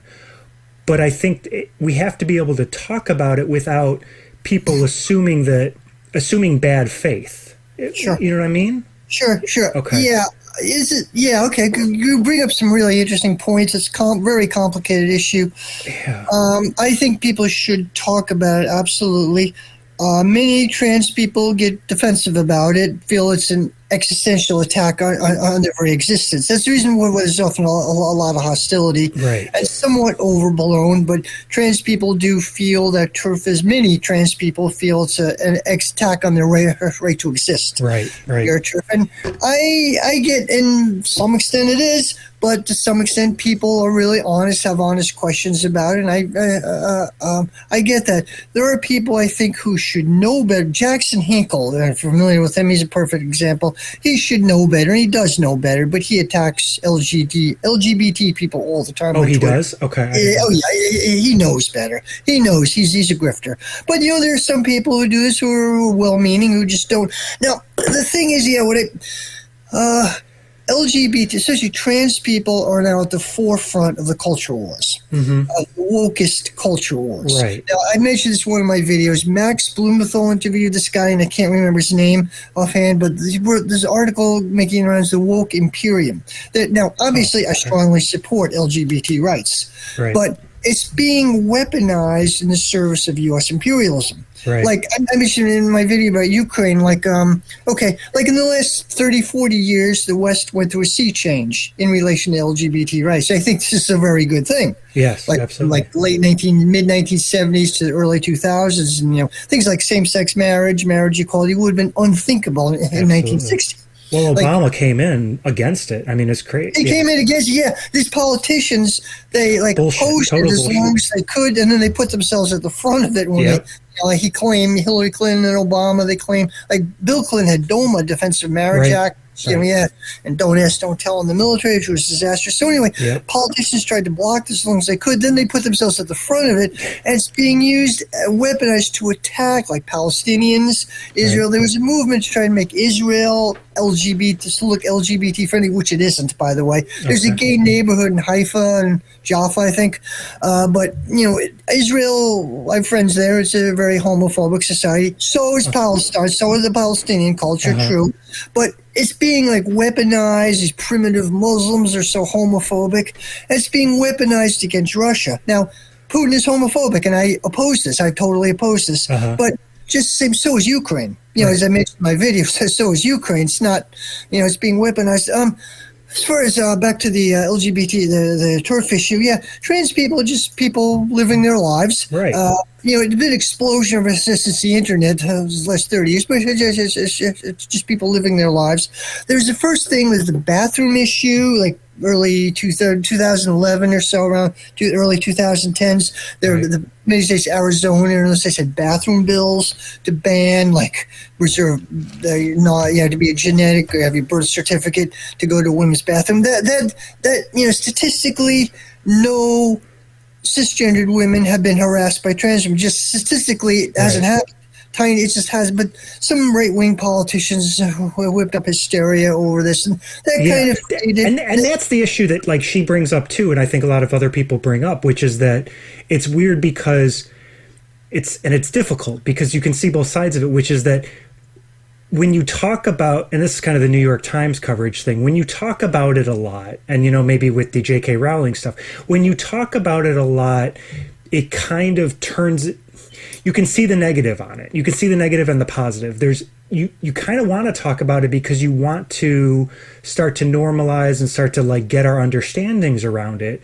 But when you bring it up all the time, you are kind of trying to make it as oh, this scary thing is happening, and it's hard, and so you can understand how somebody here's when it gets talked about a lot and says, oh, well, you're doing it in a negative sense when they might be trying to do it in and it's difficult. Yeah. Well, I think some with the bathroom bill issue, several right-wing politicians really whipping up this fear. Yep. There's kind of thing about LGBT people being groomers, which is nonsense. Right. It's being whipped up by a small number of politicians and whipping them sexual hysteria and things like that. The turf issue came out of the UK. Well, it sort of came out of the US originally, part of the third wave feminist movements of a lesbian movement, and there's some complicated stuff going on. It was big in the UK and came back to the US. Unfortunately, it seems to be spreading in much of the UK left, which is not a good thing. But the thing is, what I was trying to talk about before, it's the forefront of the culture wars, and there's a backlash against it. What is seen by many people who are pro-Russian. From the left and also from the right across the political spectrum, LGBT, especially trans identity, is seen as something which the globalist or the imperialist want to impose on everyone else. Right.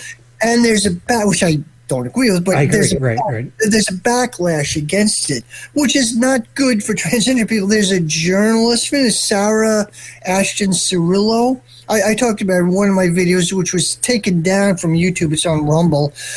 She was from Las Vegas, a Las Vegas gambler. Then transitioned. She was a weird story, undercover Democratic Party operative, and she infiltrated the Trump campaign. Bizarrely, she made friends with the Proud Boys and apparently informed on them to the FBI. It's a wild story.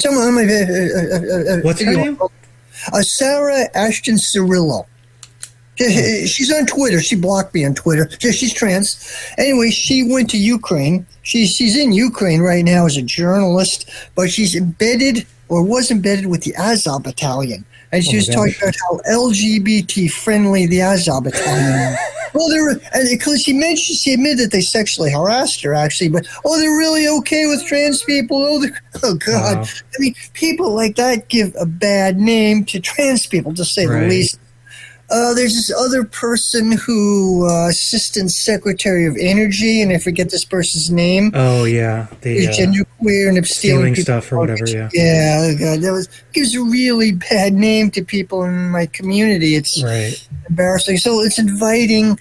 So I think there's a need for an anti-imperialist trans movement. Solidarity. Solidarity from below, yeah. Okay. Is the term TERF useful, or is it like, I guess I feel like it just draws lines between this, I don't know what, you know what I'm saying? Like, it seems like it's just, it's like a term of, it's like overusing the, like racism or something. It's like just trying to like lock people out of the conversation, which may be useful if they're really just being, you know, insincere jerks or something, but a lot of people might not be, right? They might just be trying to understand it and trying to work through, you know, is there a line for, you know, for giving kids, you know, different kinds of treatment, or is there, you know, trying to figure this stuff out, and it's just easy to throw them into a box called TERF, and then you kind of just, I don't know, you know, you don't want to hear from them or something. Yeah, well, the term, as I understand, the term TERF originally came out of that movement. They originally used it as a term of self-identification. Right. Yes, but then it was turned around. Now, I think they used the term gender realist, or I'm not sure what term. Okay. They don't. Well, I've talked to a fair number of TERFs or people like that. Some people are hardcore ideologues, and you can't reason with them. They're nasty, I found. Other people just sincerely don't know, are probably more on the conservative side and are confused by this, and you can talk to them.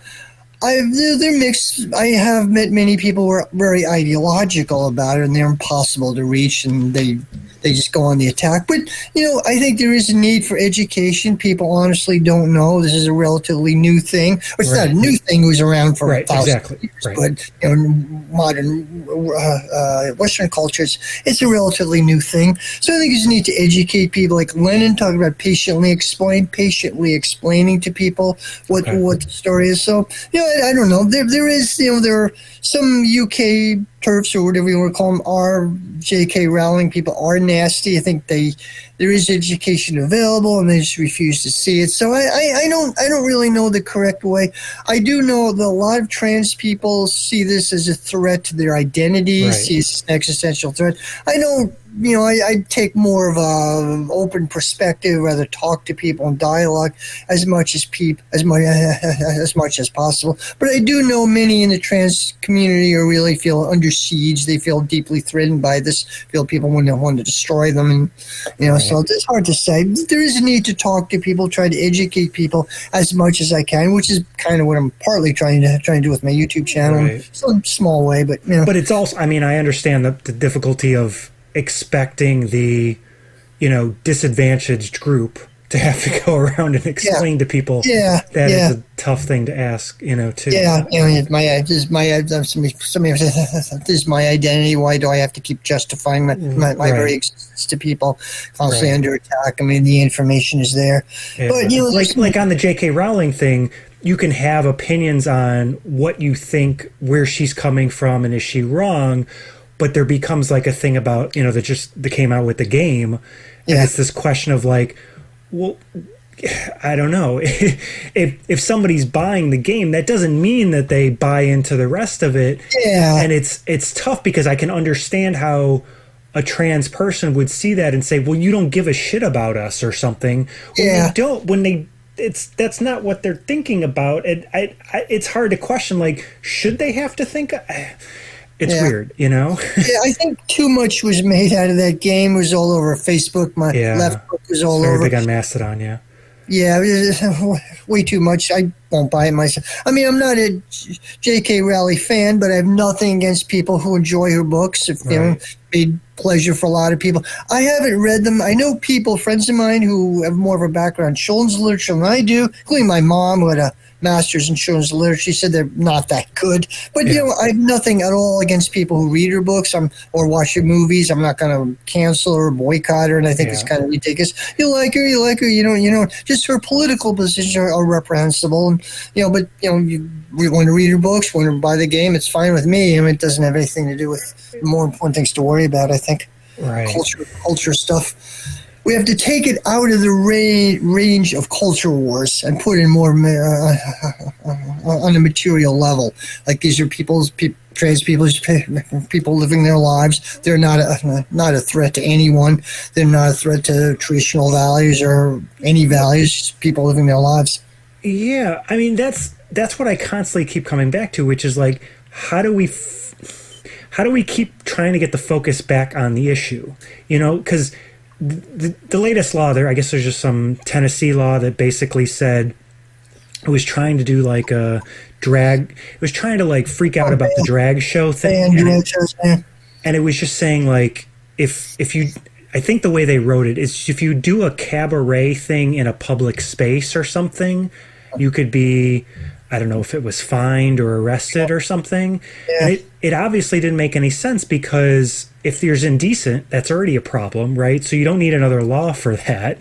And you're clearly just trying to like, find a way to go after a group that, it's fucked up.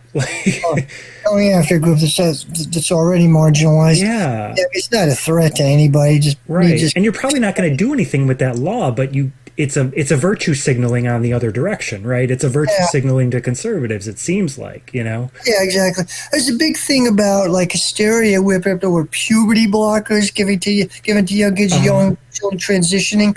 That's massively overblown. Like only a tiny number of children, or a relatively small number of children, transition. Like I've known trans kids. I mean, there's a very high suicide rate, very high parental rejection rate, very high bullying rate, and trans children need support. They need support. If the child decides to transition, they do it with a lot of guidance, a lot of the guidelines, the standards of care, very strictly monitored. There's hysteria on the right wing. Puberty blockers are, what they do is they were invented like 20 years ago for children who start puberty like 10 or 11, which could be physiologically harmful, and they're often sometimes used in kids who have gender identity issues. They are reversal. They put off puberty until a kid with a therapist and with parents can decide which direction they want to go in. But the right wing has whipped up this hysteria about it,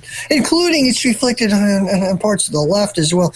Comments I see everywhere, like Moon of Alabama blog, geopolitical blog, which I often read. One of the comments said, shows how decadent America is. Kids are lining up at gender clinics waiting to be mutilated. Like, God, no.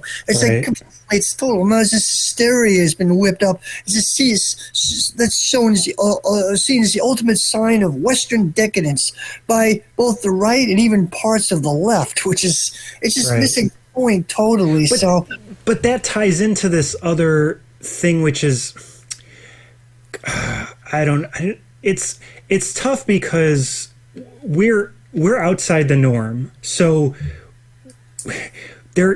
we know that some conspiracies exist, right? Sure.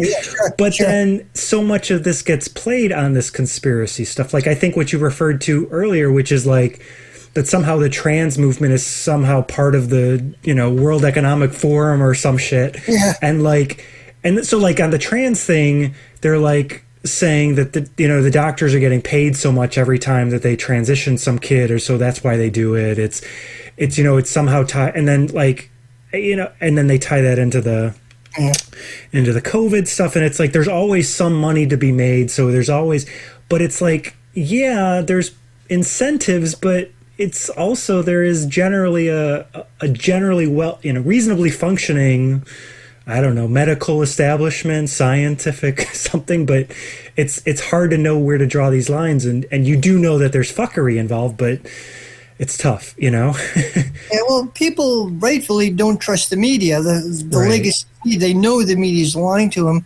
So they're looking for solutions, for answers, and sometimes they stumble across some batshit crazy stuff. Right, but we also have a privatized medical establishment, right, so, to such a degree, and we have a big pharma, and it's, you know, The medical establishment is pretty corrupt. I mean, granted, is corrupt, and yeah. you know, but as far as You just got to get to the real facts, I guess, you know, and it's hard to.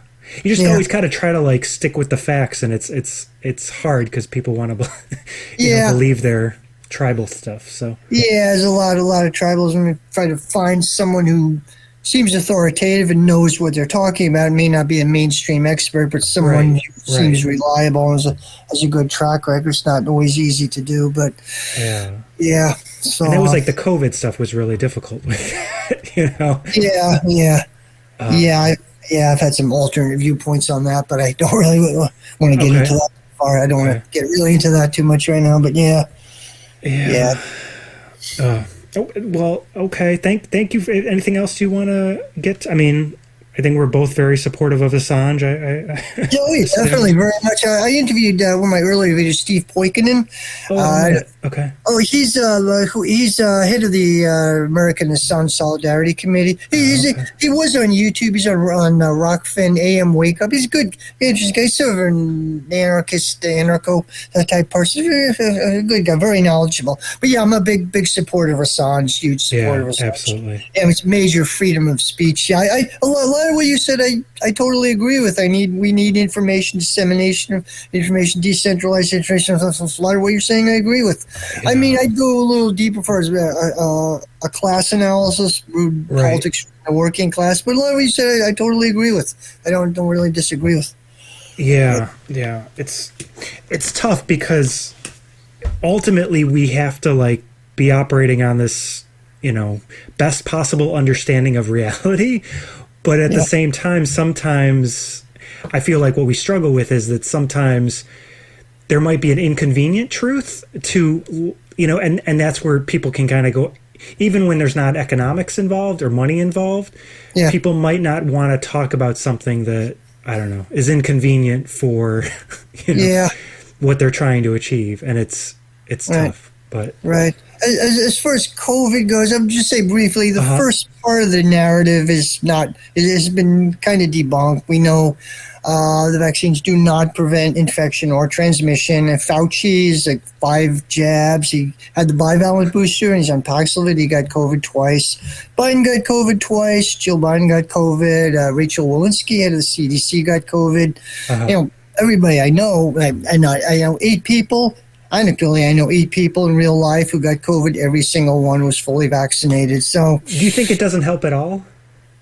I think it does help. I think it does mitigate. It does mitigate somewhat symptoms of people who get COVID. It does help somewhat mitigate, but it's not doing what they said it was going to do. Right. In fact, the CEO Albert Bourla, CEO of Pfizer, said this. The Pfizer representative testified before the European Parliament about 2 months ago, I think it was. He said, she said, we didn't have any data to back up our claim that Pfizer was effective in blocking transmission. He said, she said we had to go at the speed of science. They knew it. Albert Bourla, CEO, said many times it's 100% effective in blocking transmission. And it doesn't at all. No. So it slows it down. According to 3 studies in Israel, slows it down between 10 to 15%. That wears off after a few weeks. But the virus has evolved too, so it's been a different thing. Yeah, it's true. It evolved, and we know that's true. It's evolved. Now we know more about it. Right. But I think they were lying to us big time. They were lying to us. But so the first part of their narrative implode is safe and effective. It's not effective.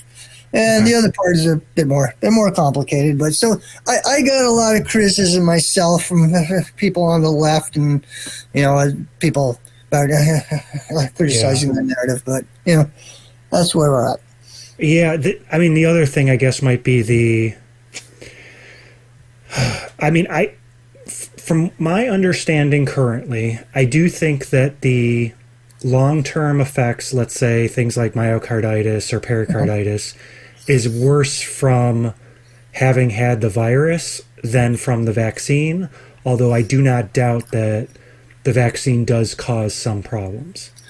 Yeah, well, what got me, there's insurance actuarial statistics, mainstream insurance actuarial statistics show a dramatic rise in excess deaths. Now, the media is starting to accept, it's starting to say this is climate change or there's other things. Right. Well, the excess deaths started specifically from 2020. Now, not just, and the insurance industry officially says it's non-COVID related. They have a variety of reasons why it affects people in their young adults who are not otherwise prone to COVID by any other metric. And there's one graph, I don't have the graph with me, but excess death spike. They started in 2020, which reflects COVID, when COVID first hit, of course, all age ranges. Then it declined to baseline. Then it rose up again with the introduction of vaccine mandates. So corporations had mandates required that it spiked. I don't know what the correlation is. We don't know. The insurance industry, they don't say it's the vaccines. They say it's not COVID. So I don't know. They have obviously the incentive to say it's not the vaccine. Yeah, so there's a lot of alarm bells go off. Right. But it could be also some kind of delayed thing, or it could be something that's changing in the virus. I mean, in the virus, and okay. It could be. There's a statistician. He used to work for BlackRock, I believe. He's like a financial manager. I forget his name offhand. He's done a lot of work on this, and there's some alarm bells going off on this. So yeah, it's big alarm bells. So I think the way we handle it, no matter how you look at it, COVID thing was insane. There other ways we could have handled vaccines or no vaccines. But it's but I was trying to think that through. Like, what would that mean? Like, early treatment, or they could have used early treatment, which is now accepted by the mainstream. Said you just stay home, like 2020, 2021, you got COVID, stay home, you get sick enough, then they go to the hospital, put you on a ventilator, give you remdesivir, which is dangerous for people with respiratory illnesses, banned the European Union. So they put you on remdesivir, put you on a ventilator, and if you're over 60 and not in great shape, it's a death sentence. Yeah. And I think there were other early treatments could have come into play. But they're not doing that now, right? I mean, I just don't think that they had any real good option. I think if we could somehow go to, hindsight kind of idea, I think we would have been locked in our homes for a lot longer, and it would have really reduced the amount of spread. But I don't know that we could have handled that. Like, I think we would have, had a lot of bad repercussions and suicides and different things like that. Yeah, I mean, the lockdowns were already pretty bad. Skyrocketing suicide. But that seems like that would have actually been the right. If you're just trying to deal with the virus, that would have been what you had to do. And if you didn't do that because you realized those repercussions might be worse, then you have more of the spread of the virus. And I just don't know that there's. I don't know.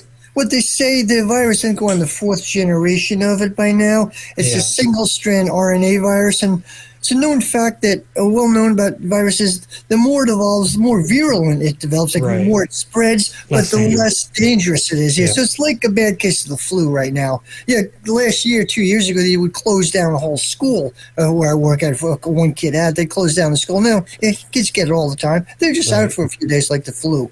Right. It's not, But that's what I'm saying. Early on, would the right of policy have been to extreme lockdown? Like if we're thinking the masks are not as don't work as much as we thought they did, if we don't think there's really good, if there was no real good treatments, I don't know. It seems like we should have really locked down. Yeah, the lockdowns. There's mass protests in China against zero COVID policy. Like zero, they said the Biden's chief COVID advisor is Ron Slavik, I think his name is, and the head of the World Health Organization. They both say COVID is endemic. Like everyone on the planet's going to get it. Right. And it's not necessarily bad. It's like the flu, a bad case of the flu. There are people like original strains of COVID-19 had something like a 3% hospitalization rate, which meant that 97% of the people were not hospitalized. Now it's somewhat less than that. I know a lot of people have gotten COVID. I know people have died of COVID. Like, I don't personally know, but I know like grandparents or acquaintances of my people. But that means, that means if 300 million Americans get it, that's 3 million dead Americans. Like, Yeah. that's not something I think we would have handled very well. Yeah. Yeah. Yeah. I don't know. But, and then, I don't know. I just don't know what happens when the next one comes, right? Like, the next one could be worse or it could be better. Like, it could be more dangerous or I don't know. I just don't think we've... And that's the thing, too. Like, if there was some kind of, like... Again, you have to trust them at some level. But if there would have been some kind of honest dialogue at this point... That wasn't allowed. Like, there's a narrative... But even now, like, a post, situation where we talk about it, there's we're a not little doing bit. that. Yeah, a little bit. like, people forget what in the 80s what a despised figure Fauci was with the AZT.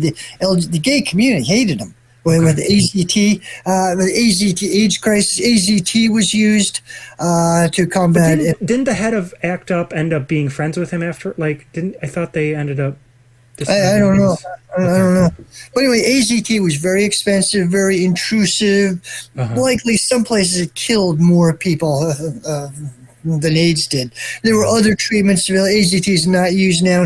Fauci should have been not just discredited, he should have gone to jail for it well before COVID. The way it was a horrible, horrible situation. Yeah.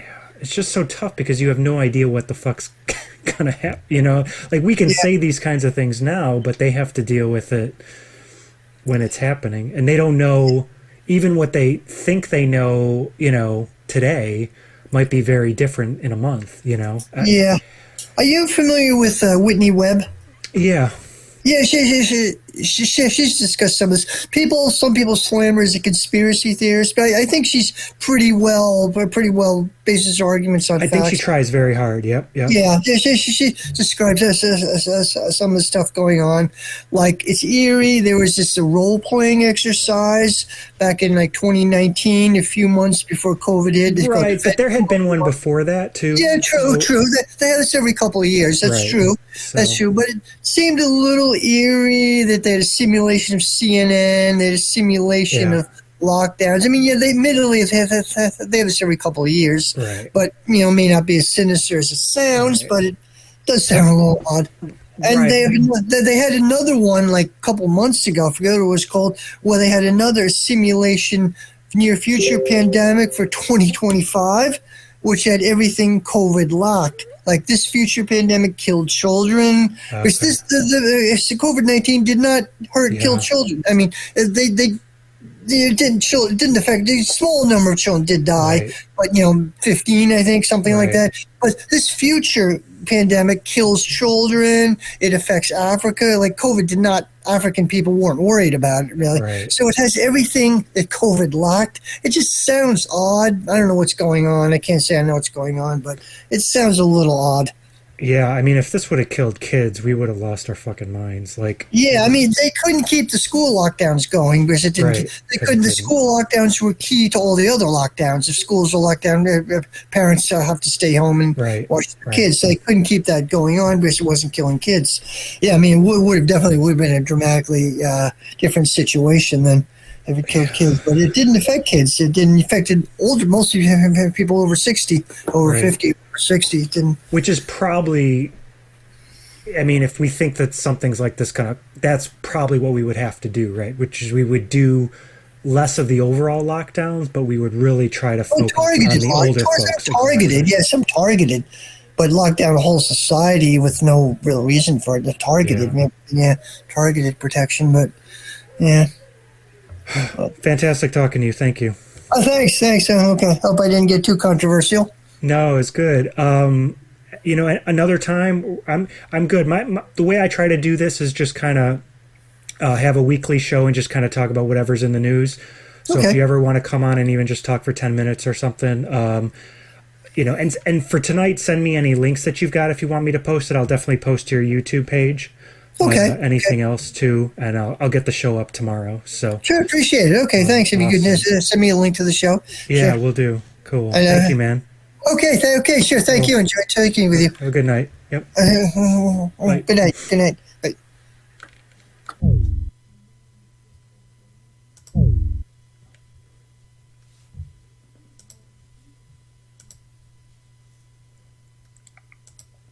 All right. Hello, hello. Still recording? All good.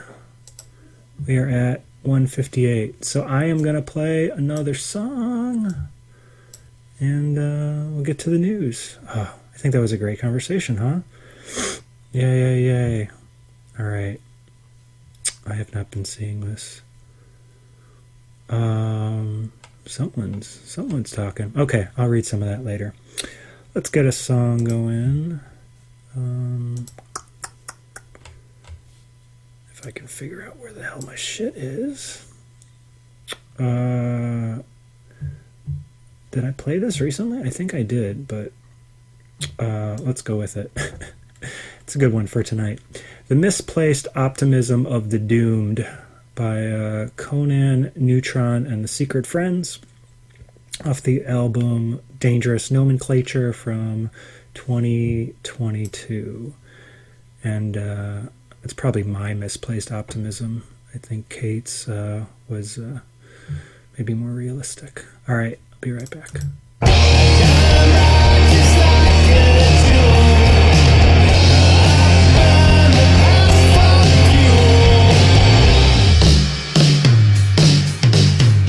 Way too loud, sorry.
Hey, back. Seeing some stuff in the over at talk.culturewar.radio. thing I should probably respond to is the Chicago elections. What can I say about that? I am pretty damn happy with what happened. I still am, a Vallis supporter. So I used to work for Governor Quinn, Mr. Pat Quinn. He was previous governor of Illinois. I worked for him when he was lieutenant governor. Used to drive him. I actually talked to him sometimes on the phone. So anyway, when he ran for... Anyway, this was when, you guys probably all know the story, right? Kind of. Governor Blagojevich was kicked out of office. Could tell you some stories all about that. Anyway, Quinn was lieutenant governor at the time. The way Illinois was set up, they weren't really friends at all. Pretty much enemies. But he ended up becoming governor because Blagojevich was kicked out. And then he did barely win re-election himself for one term, but then lost to Rauner. And anyway, when he was running for re-election again against this guy Rauner, he picked Paul Vallis, who just got top spot in this Chicago mayor election, although it's not the final one. He picked Vallis as his running mate, because the law got changed and they did pick their running mates at that time. Anyway, so it didn't used to be, then it changed. Anyway, Vallis, and I kind of met Vallis a couple times. So I think he's a really good guy. I think Paul Vallis is very much my kind of Democrat, which is that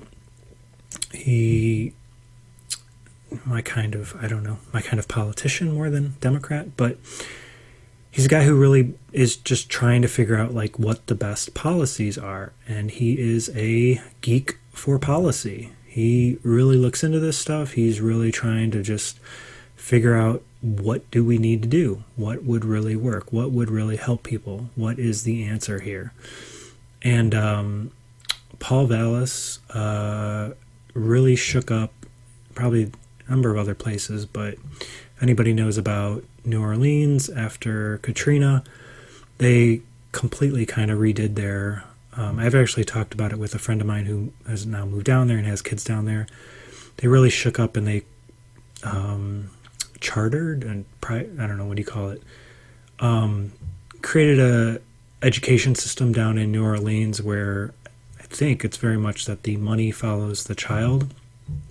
So they go to different schools and there's competing schools, and it's kind of this, I don't know what the conservatives really think would be a very good system. Anyway, Paul Vallis, who in every other way that one would think generally is what a standard Democrat would be, thought that changing the way we fund education, the way the money goes towards the kids and they get to go to different schools and kind of the schools are competing to provide a better education. He thought that would really fix things, and post-Katrina, he had an opportunity to try that out. And I don't know, my friend who is living down there, who grew up right where I am here, he thinks it's working out very well, though they are just new there, so maybe that will change. But and Paul Vallis kind of ran for this mayor race here on dealing with crime in Chicago, and I think that's a real important concern. And he says it's a civil right. Okay, but it's definitely something that everybody should really care about. I think the defunding of the police it's a very confusing statement, and is, I don't know, but Paul Vallis definitely agrees with that there's a structural issue to a lot of what's going on in these areas when there's a lot of crime and continual poverty and issues. But you also have to have fucking cops. You also have to, create situations where cops want to work in these places and want to do the job and try to build a sense of community so that the community wants to help deal with these problems. And there does become, I think, an activist woke. We didn't really talk about that too much tonight with Katie, but a conversation. Poor people want to be protected from crime and violent people just as much as everybody else. And there's a woke contingency, I think, that is kind of outside of those concerns, that doesn't live in these communities and thinks, that you can do one, and if that means you don't do the other, if you can try to change the structure, and in that process you have to spend less on cops, well, fine, okay, all cops are assholes anyway, right? That's kind of this idea. Well, I think that's bullshit. So anyway, Vallis is not about that. He is about trying to figure out, do it all. It's kind of probably got the top spot in this. So there's going to be a runoff here in Chicago. He got the top spot, 34%, 36%, somewhere around there of the vote. Although not a lot of people turned out in the election in Chicago. I do not live in Chicago. I live in the burbs, but I have lived in Chicago. I have a lot of history, family in that area, in Chicago. Lived around this area my whole life. Anyway, he got the top spot, but the number 2 person is basically the person chosen by the Chicago Teachers Union. Is very, very socialist, and I don't know. Need to look more into these. What I want to do, this is kind of my thing, which is that I do not want to tell anybody who to vote for. I think that's just bad politics in general. What I do think people need to do is we need to have better understanding about the issues.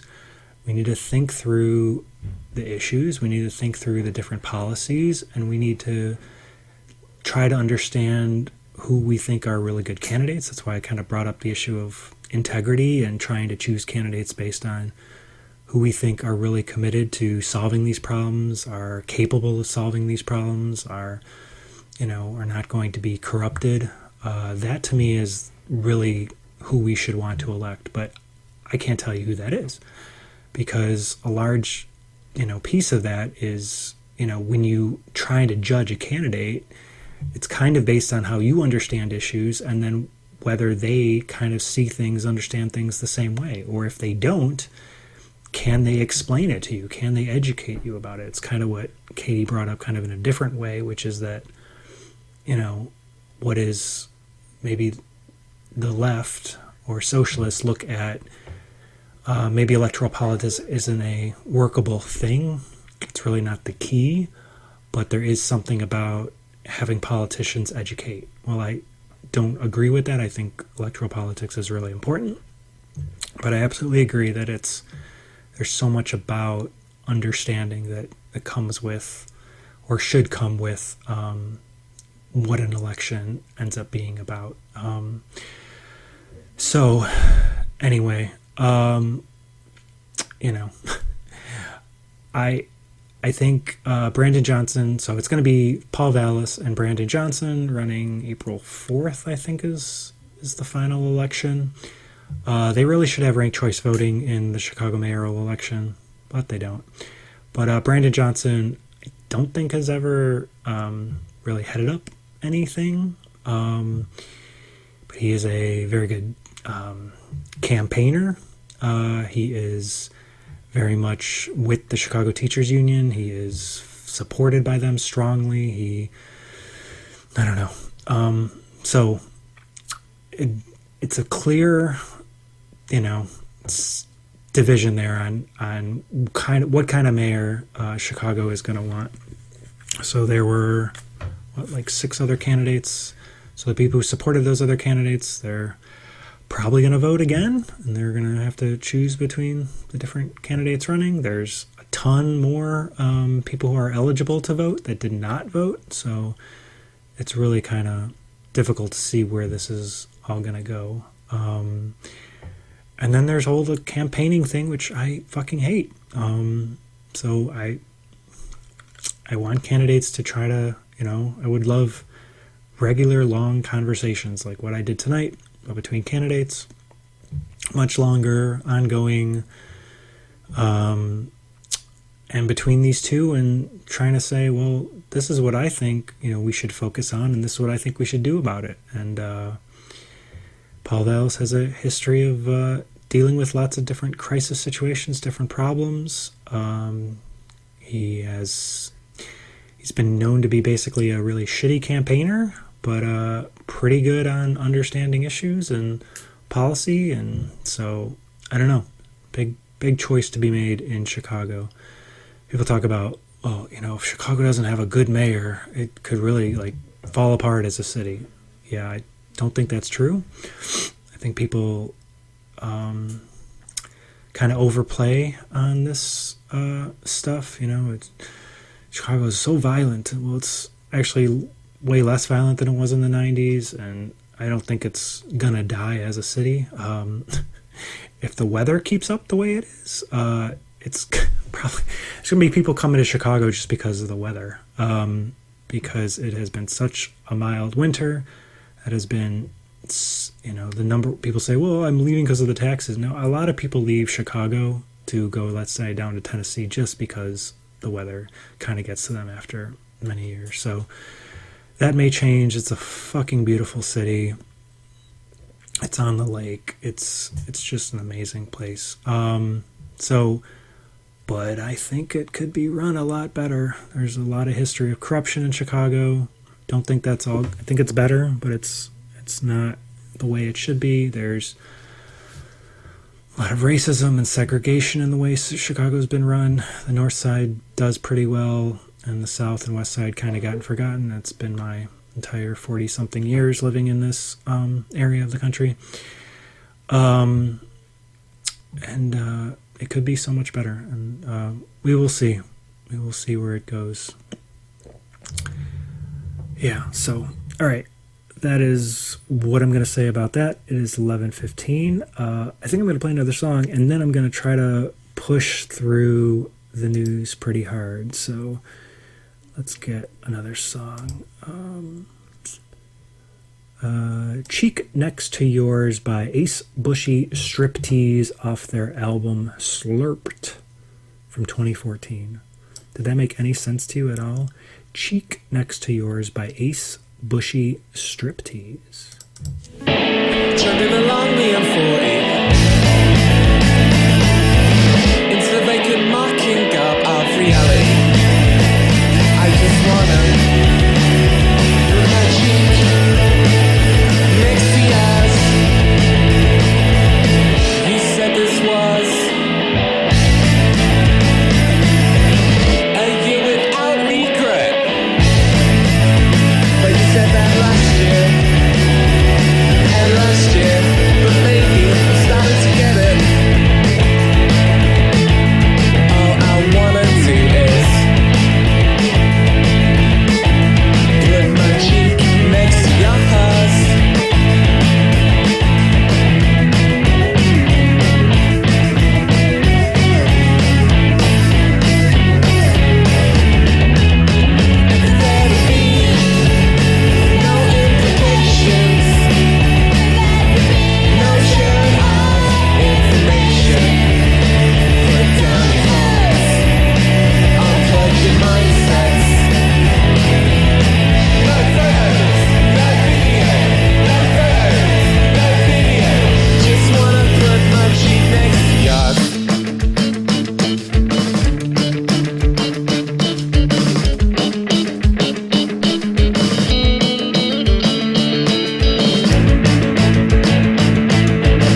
there was some more stuff in the chat. I don't know much about write-in candidates. I did help somebody run for aldermanic elections. That was pretty fun. But the way they generally do it is that you have to get so many signatures, some percentage of the people who voted or whatever it is. And that whole signature thing is kind of a weird, people fight over it a lot. Like, are these legal signatures? And people can only sign one petition to get somebody on the ballot anyway. So you have to get so many signatures and then you get to be on the ballot. And then they have a election, which they just had, with all the people who officially made the ballot, and then the top two, assuming nobody gets over 50% plus one, they go to the next election. I think that's kind of a weird thing. I think they should just have I think the best model we've seen so far is probably the Alaska model, which they just changed, the new Alaska model, which is, it should be, I think, really easy to get on the ballot. But that doesn't mean shit, because what will happen is that what you do is you have an election instead of party primaries. Get rid of the fucking party shit. Duopoly sucks.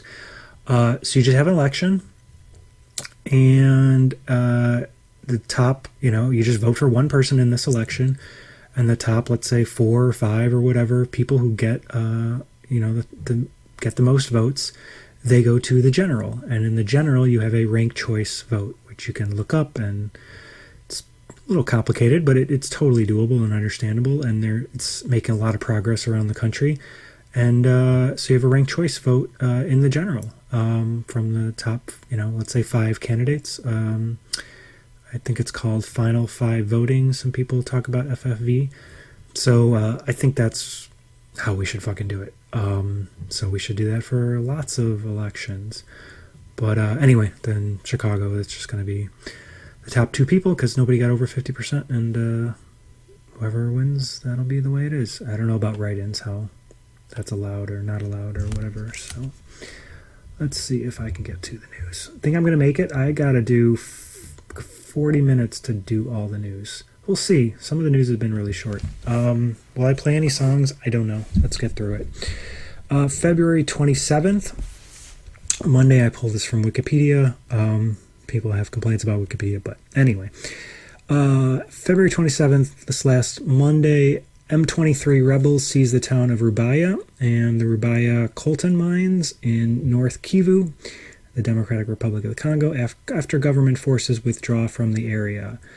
1 person is killed and over 100 others are injured by a magnitude 5.6 aftershock in Yurt, Malatya in Turkey, because that nightmare is never gonna fucking end, it seems like. UK Prime Minister Rishi Sunak and European Commission President Ursula von der Leyen announced the United Kingdom and European Union had reached an agreement on post-Brexit trade arrangements for Northern Ireland after a protracted row over the Northern Ireland Protocol.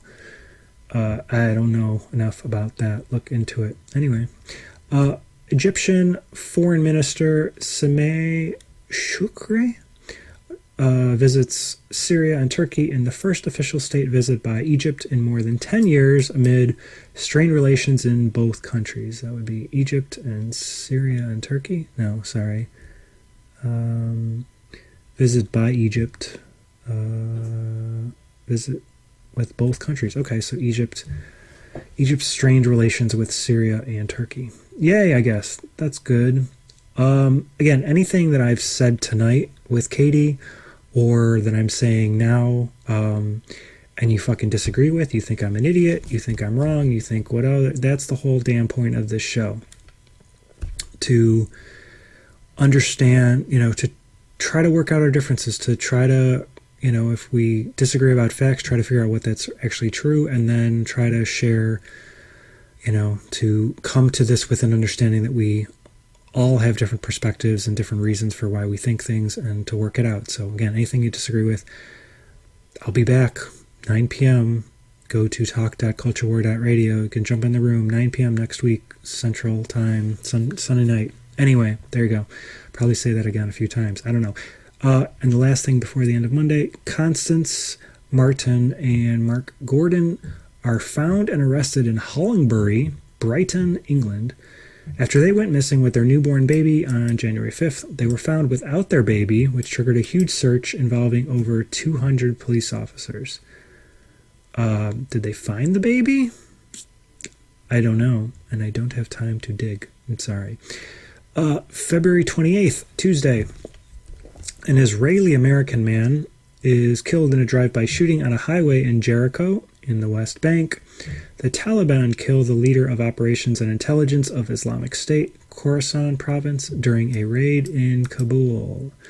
Grocery inflation in the United Kingdom reaches a record high of 17.1%, according to market research group Kantar World Panel, amid high levels of inflation, supply chain issues, and high energy costs impacting the economy. A passenger rail and a freight train collide in Tempe, Larissa, Thessaly, Greece, killing over 50 people and injuring more than 80 others. Finland begins construction of a border barrier on its border with Russia due to the 2022 Russian invasion of Ukraine. For so many years, did not have that problem, but anyway, can dig into that whole thing. We did that tonight, right? About Ukraine. You can, Katie, amazing recollection of all those facts and information there.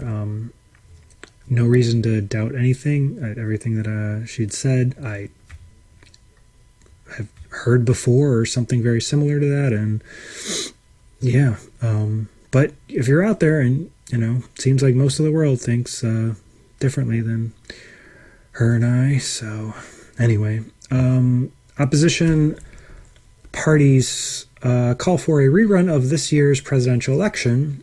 This is in Nigeria. After the Independent National Electoral Commission projected Bola Tinubu of the incumbent All Progressives Congress to be the next president, claiming voting irregularities and electoral violence. Did they have a fucked up election in Nigeria? I guess that's the question. Lori Lightfoot loses her re-election bid as mayor of Chicago, becoming the first one-term mayor in 40 years.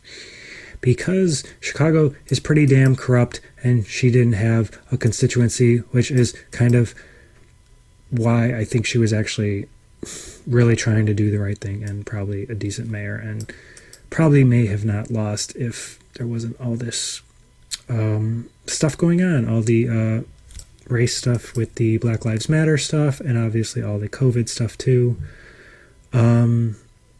I think she would possibly have won her re-election bid.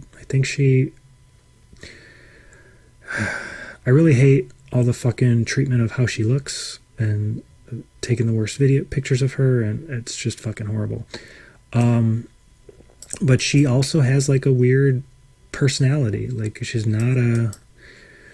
tough, which I think she fucking needed to be as mayor of Chicago. She pushed back on both really powerful unions that come from both different directions, with the police union and the police union and the teachers union, very powerful in Chicago.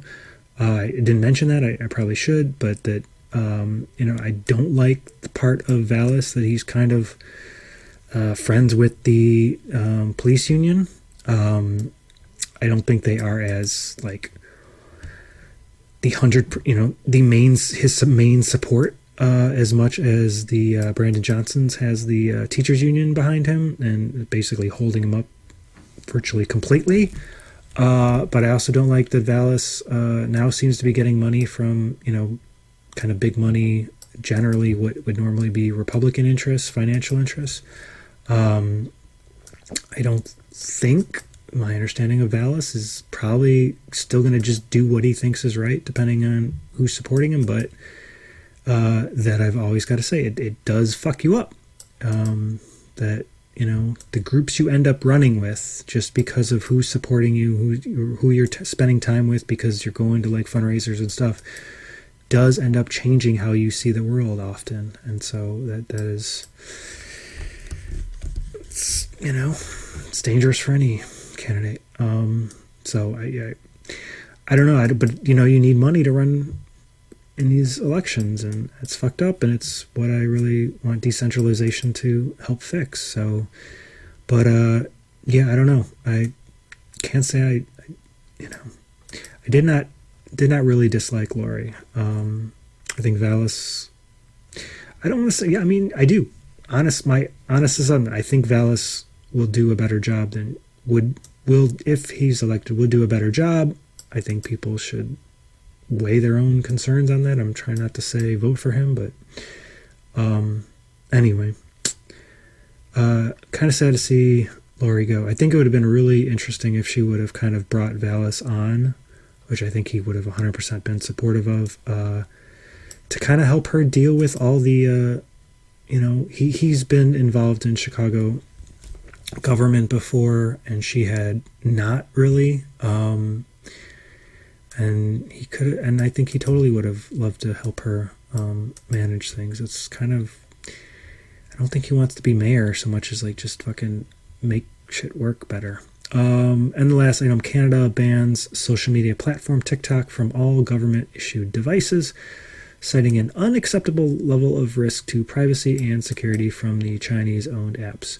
How about all apps have that problem? How about we say that? Can we say that? It's a really fucked up way that we let these companies and platforms and everybody run shit. So that is it for February. Moving on to Wednesday, March 1st. I have 11:30 p.m. in the Central Time Zone. Continue. 2 people are killed when a boat carrying around 30 migrants capsizes near the coast of Kos. I might say that correctly. Kos, Greece. A 2-year investigation by 7 U.S. intelligence agencies concludes it is, quote, very unlikely, end quote, that Russia or another country was responsible for the, quote, Havana syndrome, end quote, that affected U.S. diplomats and spies. Instead, quote, medical, environmental, and social factors can explain, end quote, many symptoms.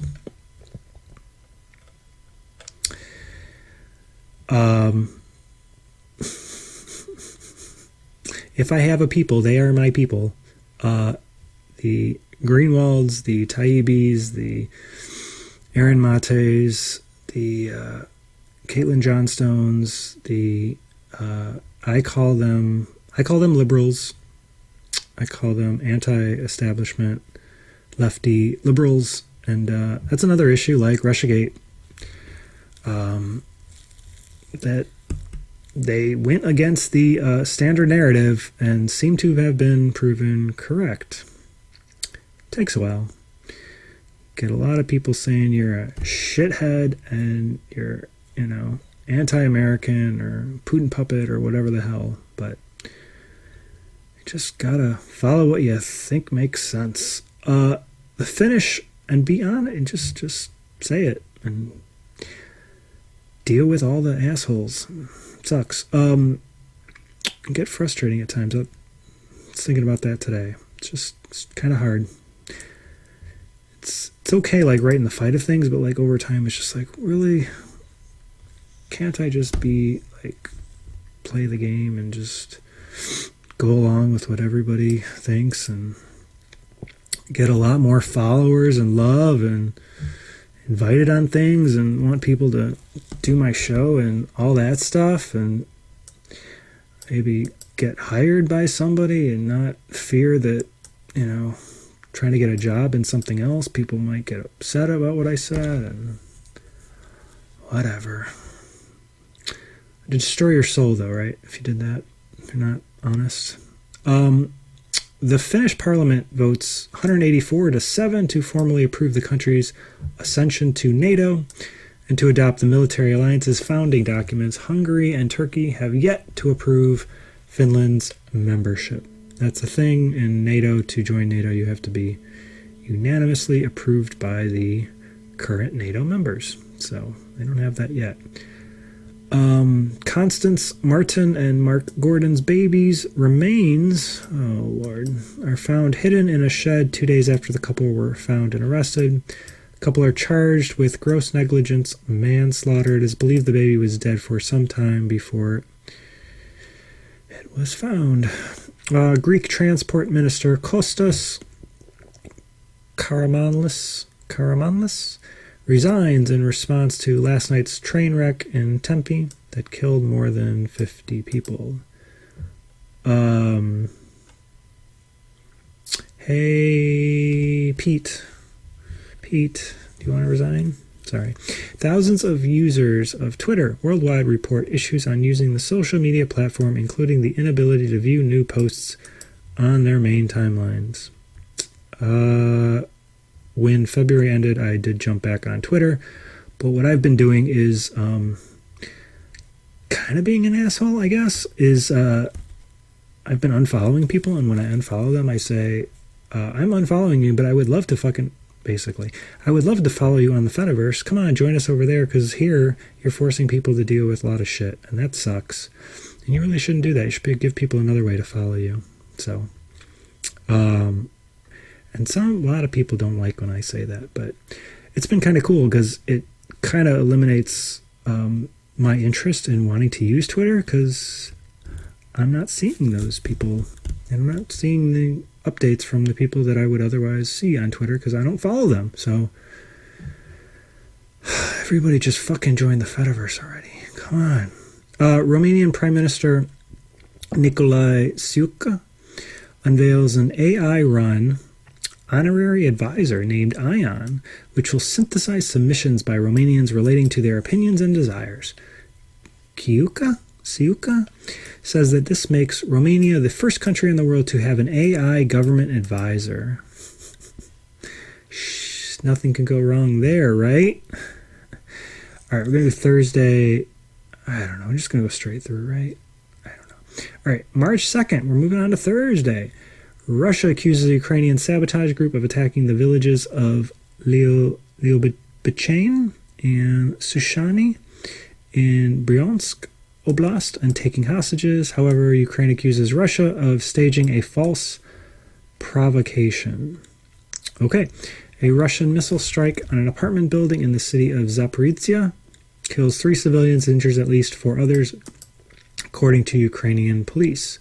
6 people are killed and 5 others are injured by a methane explosion in Harnai district in Balochistan, Pakistan. 20 people are injured by severe turbulence on a Condor flight from Frankfurt, Germany to, how do you say that, Mauritius? I think that's it. Republic of Mauritius. Israel criticizes the government of Brazil for allowing 2 Iranian warships to dock in Rio de Janeiro and urges Brazil to send the warships away, calling it a dangerous and regretful development. The National Assembly of Vietnam elects Vo Van Tong as the country's new president, succeeding Nguyen Xuan Phuc. I think I said all of that totally fucked up, I'm sure. Absolutely fucked that up. There's no way to fuck that up. Okay, we're going to play one song. What song are we going to play? We're going to play a song? We're going to play a song. We're going to play a song. We're going to play a song. A short one. A real short one, maybe. All right. Flytrap by Dr. Popular off the album Quarantined Beats and other stuff, but I can't read it. Quarantine Beats from 2020. Flytrap by Dr. Popular. Be right back. Please don't let me down. I tell you to come around, but we're all cooped up. I know we're safe, but safe ain't enough. I'm trapped, thinking I'm going stir crazy. I'm trapped, thinking about you keeps me from going insane. Don't tell me it's another week. We haven't planned. Don't tell me I'm feeling weak.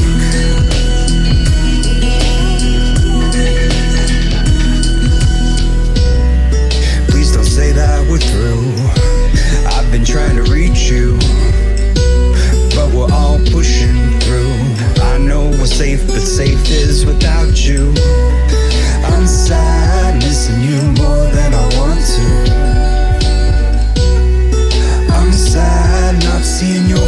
that's driving me insane. Don't tell me it's another week. Don't tell me I'm feeling weak.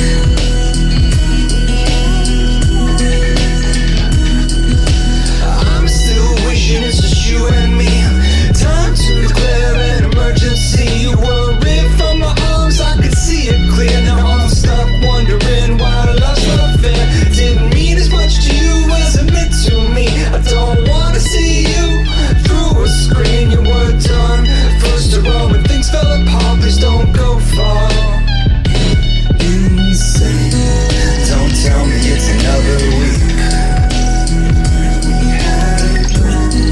Don't tell me I'm feeling weak. Don't tell me it's another week. Don't tell me I'm feeling weak. I wish that you were back in my hands. I really cannot stand the fact that we had plans. All right, we're back. Gotta get through this. Hit the midnight mark. Where are we at? What did I just say? Did I roll? Okay. There we go. Vietnam. After that, March 3rd, Friday, 17 people are killed, 50 others are injured in a fire at a fuel storage station in Koja, Jakarta, Indonesia. 16 people are killed when a pipeline explodes in Imohua, Rivers State in Nigeria. One person is killed in Yazoo County, Mississippi, in the U.S., and more than 310,000 people are left without power across 5 states due to a system of storms affecting the area. Apparently lots of the U.S. has dealt with a lot of storms, and fucking here in Downers Grove, we got fucking lucky as shit. Like nothing. We're expecting snow and just like nothing. It's, I don't know, it's crazy. But could be horrible next week, who knows. A court in Phnom Penh, Cambodia, sentences opposition figure Kem Sokha to 27 years in prison on charges of collusion with foreigners and treason.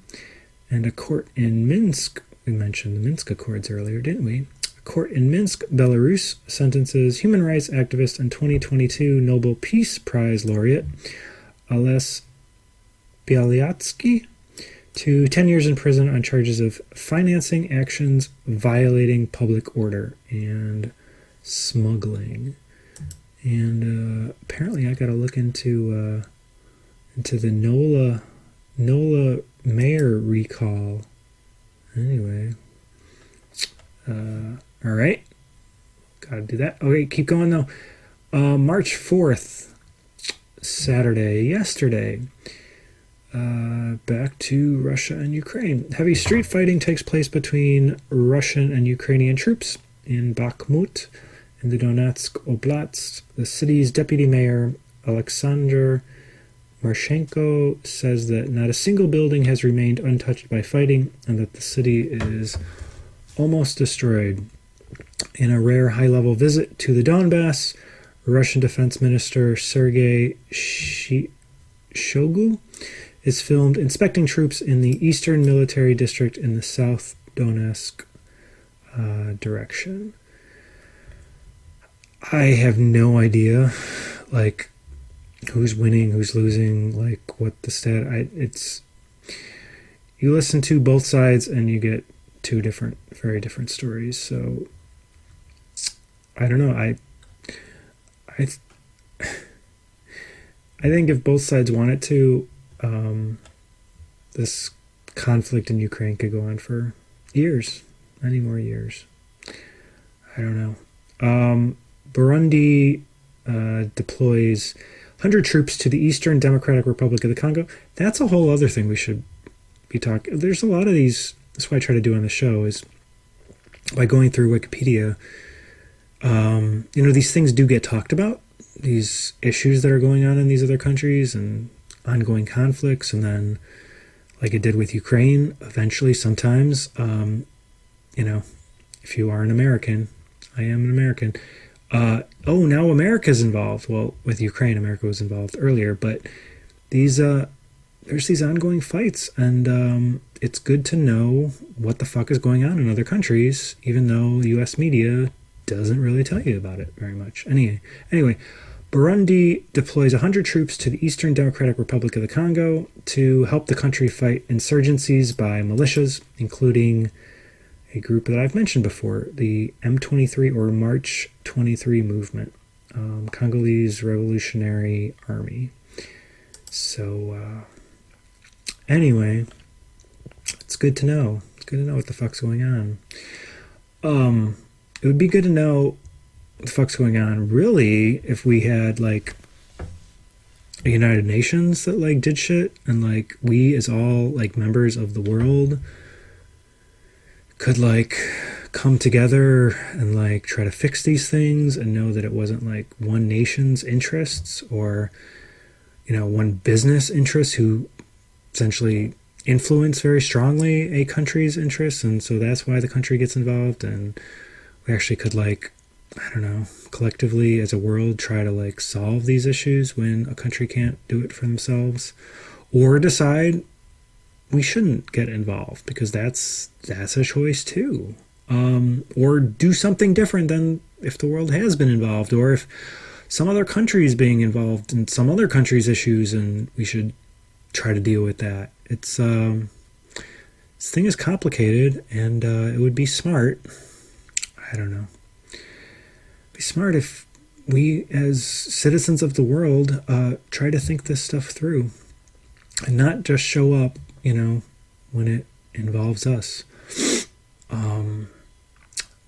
And why does it involve us? That's the whole other question of, like, who made it involve us. And anyway, it's just good to know about what's going on, because, what's going on ultimately through governments and democracy is kind of dependent on us to some degree. 6 people are killed and several others are injured in a fire and subsequent explosion at an oxygen plant in Sitakunda, Bangladesh. 21 people are injured in a bus crash in Corps. Corps. C-O-R-P-S. Is that core? Sometimes you say core. Say it again. 21 people are injured in a bus crash in Core, Auvergne-Rhône Alps. This is a southeast central France region. There you go. In France. Norfolk Southern train, another one. A Norfolk Southern train derails in Clark County, Ohio, United States, with local residents advised to shelter in place. This derailment comes just over 1 month after the derailment of a Norfolk Southern train carrying hazardous materials in East Palestine, Ohio. Palestine, I think is how they say it, because you don't want to get too much sympathy going on for Palestinians or anything. Sorry, just stupid. Okay. However, no hazardous materials are known to be involved in the Clark County derailment, but you are supposed to shelter in place, apparently. That's confusing. United Nations member states finalized the text of the High Seas Treaty, which aims to declare 30% of the world's oceans marine protected areas by 2030. That seems nice. 9 people, including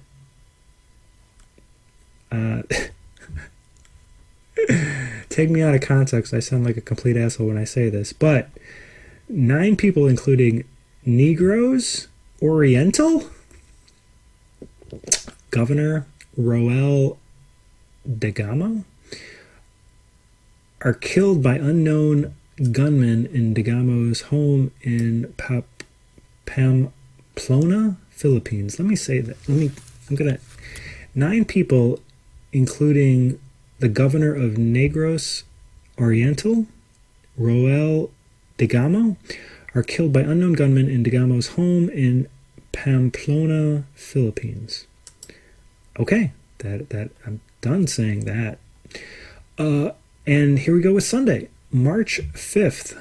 Sunday, today. It's a very short little bit of news here.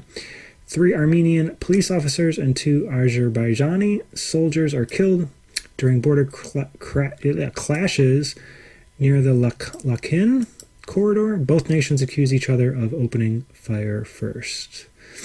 Armenia and Azerbaijan. Great. Over to Yemen, jihadist group Al-Qaeda in the Arabian Peninsula acknowledges that a senior leader was killed in a recent airstrike by the United States Air Force. The United States Air Force in Yemen.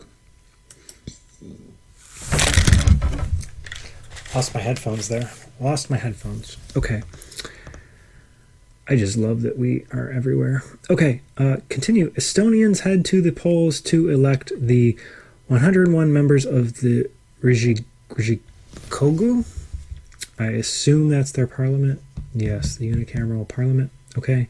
And the last item, operators of traditional public jeepneys, sometimes called jeeps, minibus-like public utility vehicles. Anyway, operators of traditional public jeepneys and minivans that are opposed to the implementation of the Public Utility Vehicle Modernization Program organize a week-long nationwide strike in the Philippines.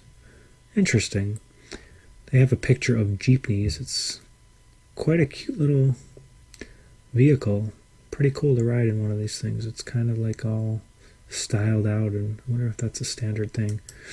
So they want to modernize these vehicles, and the operators don't want to fucking do it because it's cute and cool and stuff, I think. I would assume. Because that's a really cool little picture.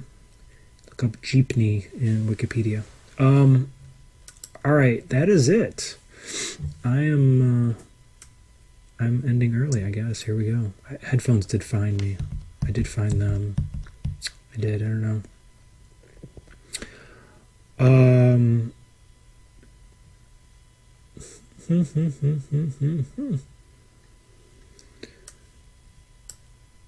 Interesting. Okay. Need to look into this, absolutely. Mixed feelings about the schools right now. Okay. All right.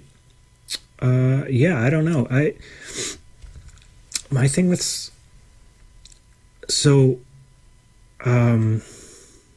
to talk about public schools, the way I look at it is that I would like, the way we do funding in Illinois is very much based on property taxes.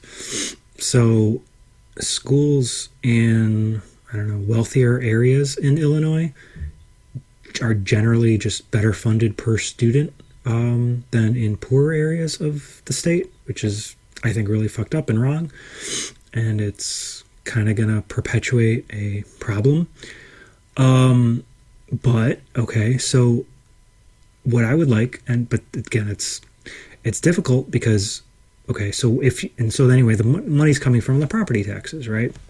So if you could somehow shift that, and I think they did some of that in Illinois' laws, they take some of them, they concentrate some of the money, so it's not as divided as, the richer areas get much more money than the poor areas per student. Anyway, deal with some of that. But, okay, so like what I want to do with what we do, lots done in a lot of other countries, you have, let's say, universal health care, right? If you have universal health care, that doesn't mean that the government provides the health care. That doesn't have to mean that. What it can mean, and that's kind of the idea with, let's say, Medicare, is it Medicare? Medicaid, Medicare, is that you still have the, service provided by private entities. It is just that it's funded by the government, right? And so it seems, and then what that does, you could build a system like that, and you do, it does exist, is that you have the competition, which is a good thing, between the private providers, right? But you still make sure everything gets covered, and people aren't, poor people don't get shit out of luck and have bad health care and all that kind of stuff, right? So it would seem like you could do that kind of model, private providers, but publicly paid for. You could do that for education too, where you have competition, between schools to have good education, but still it's all well funded, hopefully, by the government, so that all the schools are really good. That kind of isn't that big of an issue in, let's say, where I live, because we have a lot of money for the schools. And I think what ends up happening, what you can see is that it's way too long to go on about this, but unions can end up helping the worker more than they help, and then they provide a good service, right? So that is a concern, and I think it's a reasonable concern, where unions are any public union is very strong, when there's not a lot of competition, when they've basically helped elect the same person who they have to negotiate with. Anyway, so I don't know. So the whole idea of money following the student, I think could work, but I do worry that over time what that's going to end up meaning is that basically you're going to keep reducing the amount of money that's going to the students, and you're going to keep kind of trying to demand better outcomes, because you expect competition to keep raising the level, and then you're just going to keep underfunding it, and then eventually, and you're going to have people who leave the system and just go to private education, and you're eventually basically just going to kill public education completely. That is what I fear. That is the downward spiral that I fear about a competitive education system. That ultimately, if there's an out, if there's an option for, private, getting your education privately, completely privately, and that allows you to save on tax money, people might end up going that direction. So I don't know. So it's interesting, and I wonder what Valis says about something like that. But okay, go on forever about this. Maybe it's something I should go a little deeper on next time. But that is it for tonight. Need to read more about what's going on in New Orleans. But again, all the shit you love, all the shit you support, it should all be available without a paywall. That's the world we should live in, because important stuff really should be in a way that we can all understand it and be well educated and have a good public discussion about stuff. So it needs to be available to everybody. But for that to happen, we all have to give a little bit of money to the creators of this stuff. And if we all gave a little bit, the creators, the journalists, would not be biased trying to play to a certain side to get more money from people that agree with them. But it would all be well funded, and it would be all awesome. So all the shit you love, give a little bit every month, value for value. That's how we can build a more well-educated and awesome shit world. Because all the stuff that is free to distribute, it doesn't cost any more for one person to get access to it. So if we all pay a little bit, we can build a really cool world. Anyway, $1 a month to all the stuff you love. That's what I'm asking for here, and for you to do for everything else that you love. So it exists. Or to also support the show, be a guest, or just spread the word about the show. And that is it. And I'm going to run out of here, and I am going to find a song that is going to have enough time and not go too far over. We're going to do this last song. Good night. See you next Sunday at 9 p.m. Central. This song going out, Turn My World Around by John Worthy, off the album Something's Gotta Give from 2021. See you next week. Good night.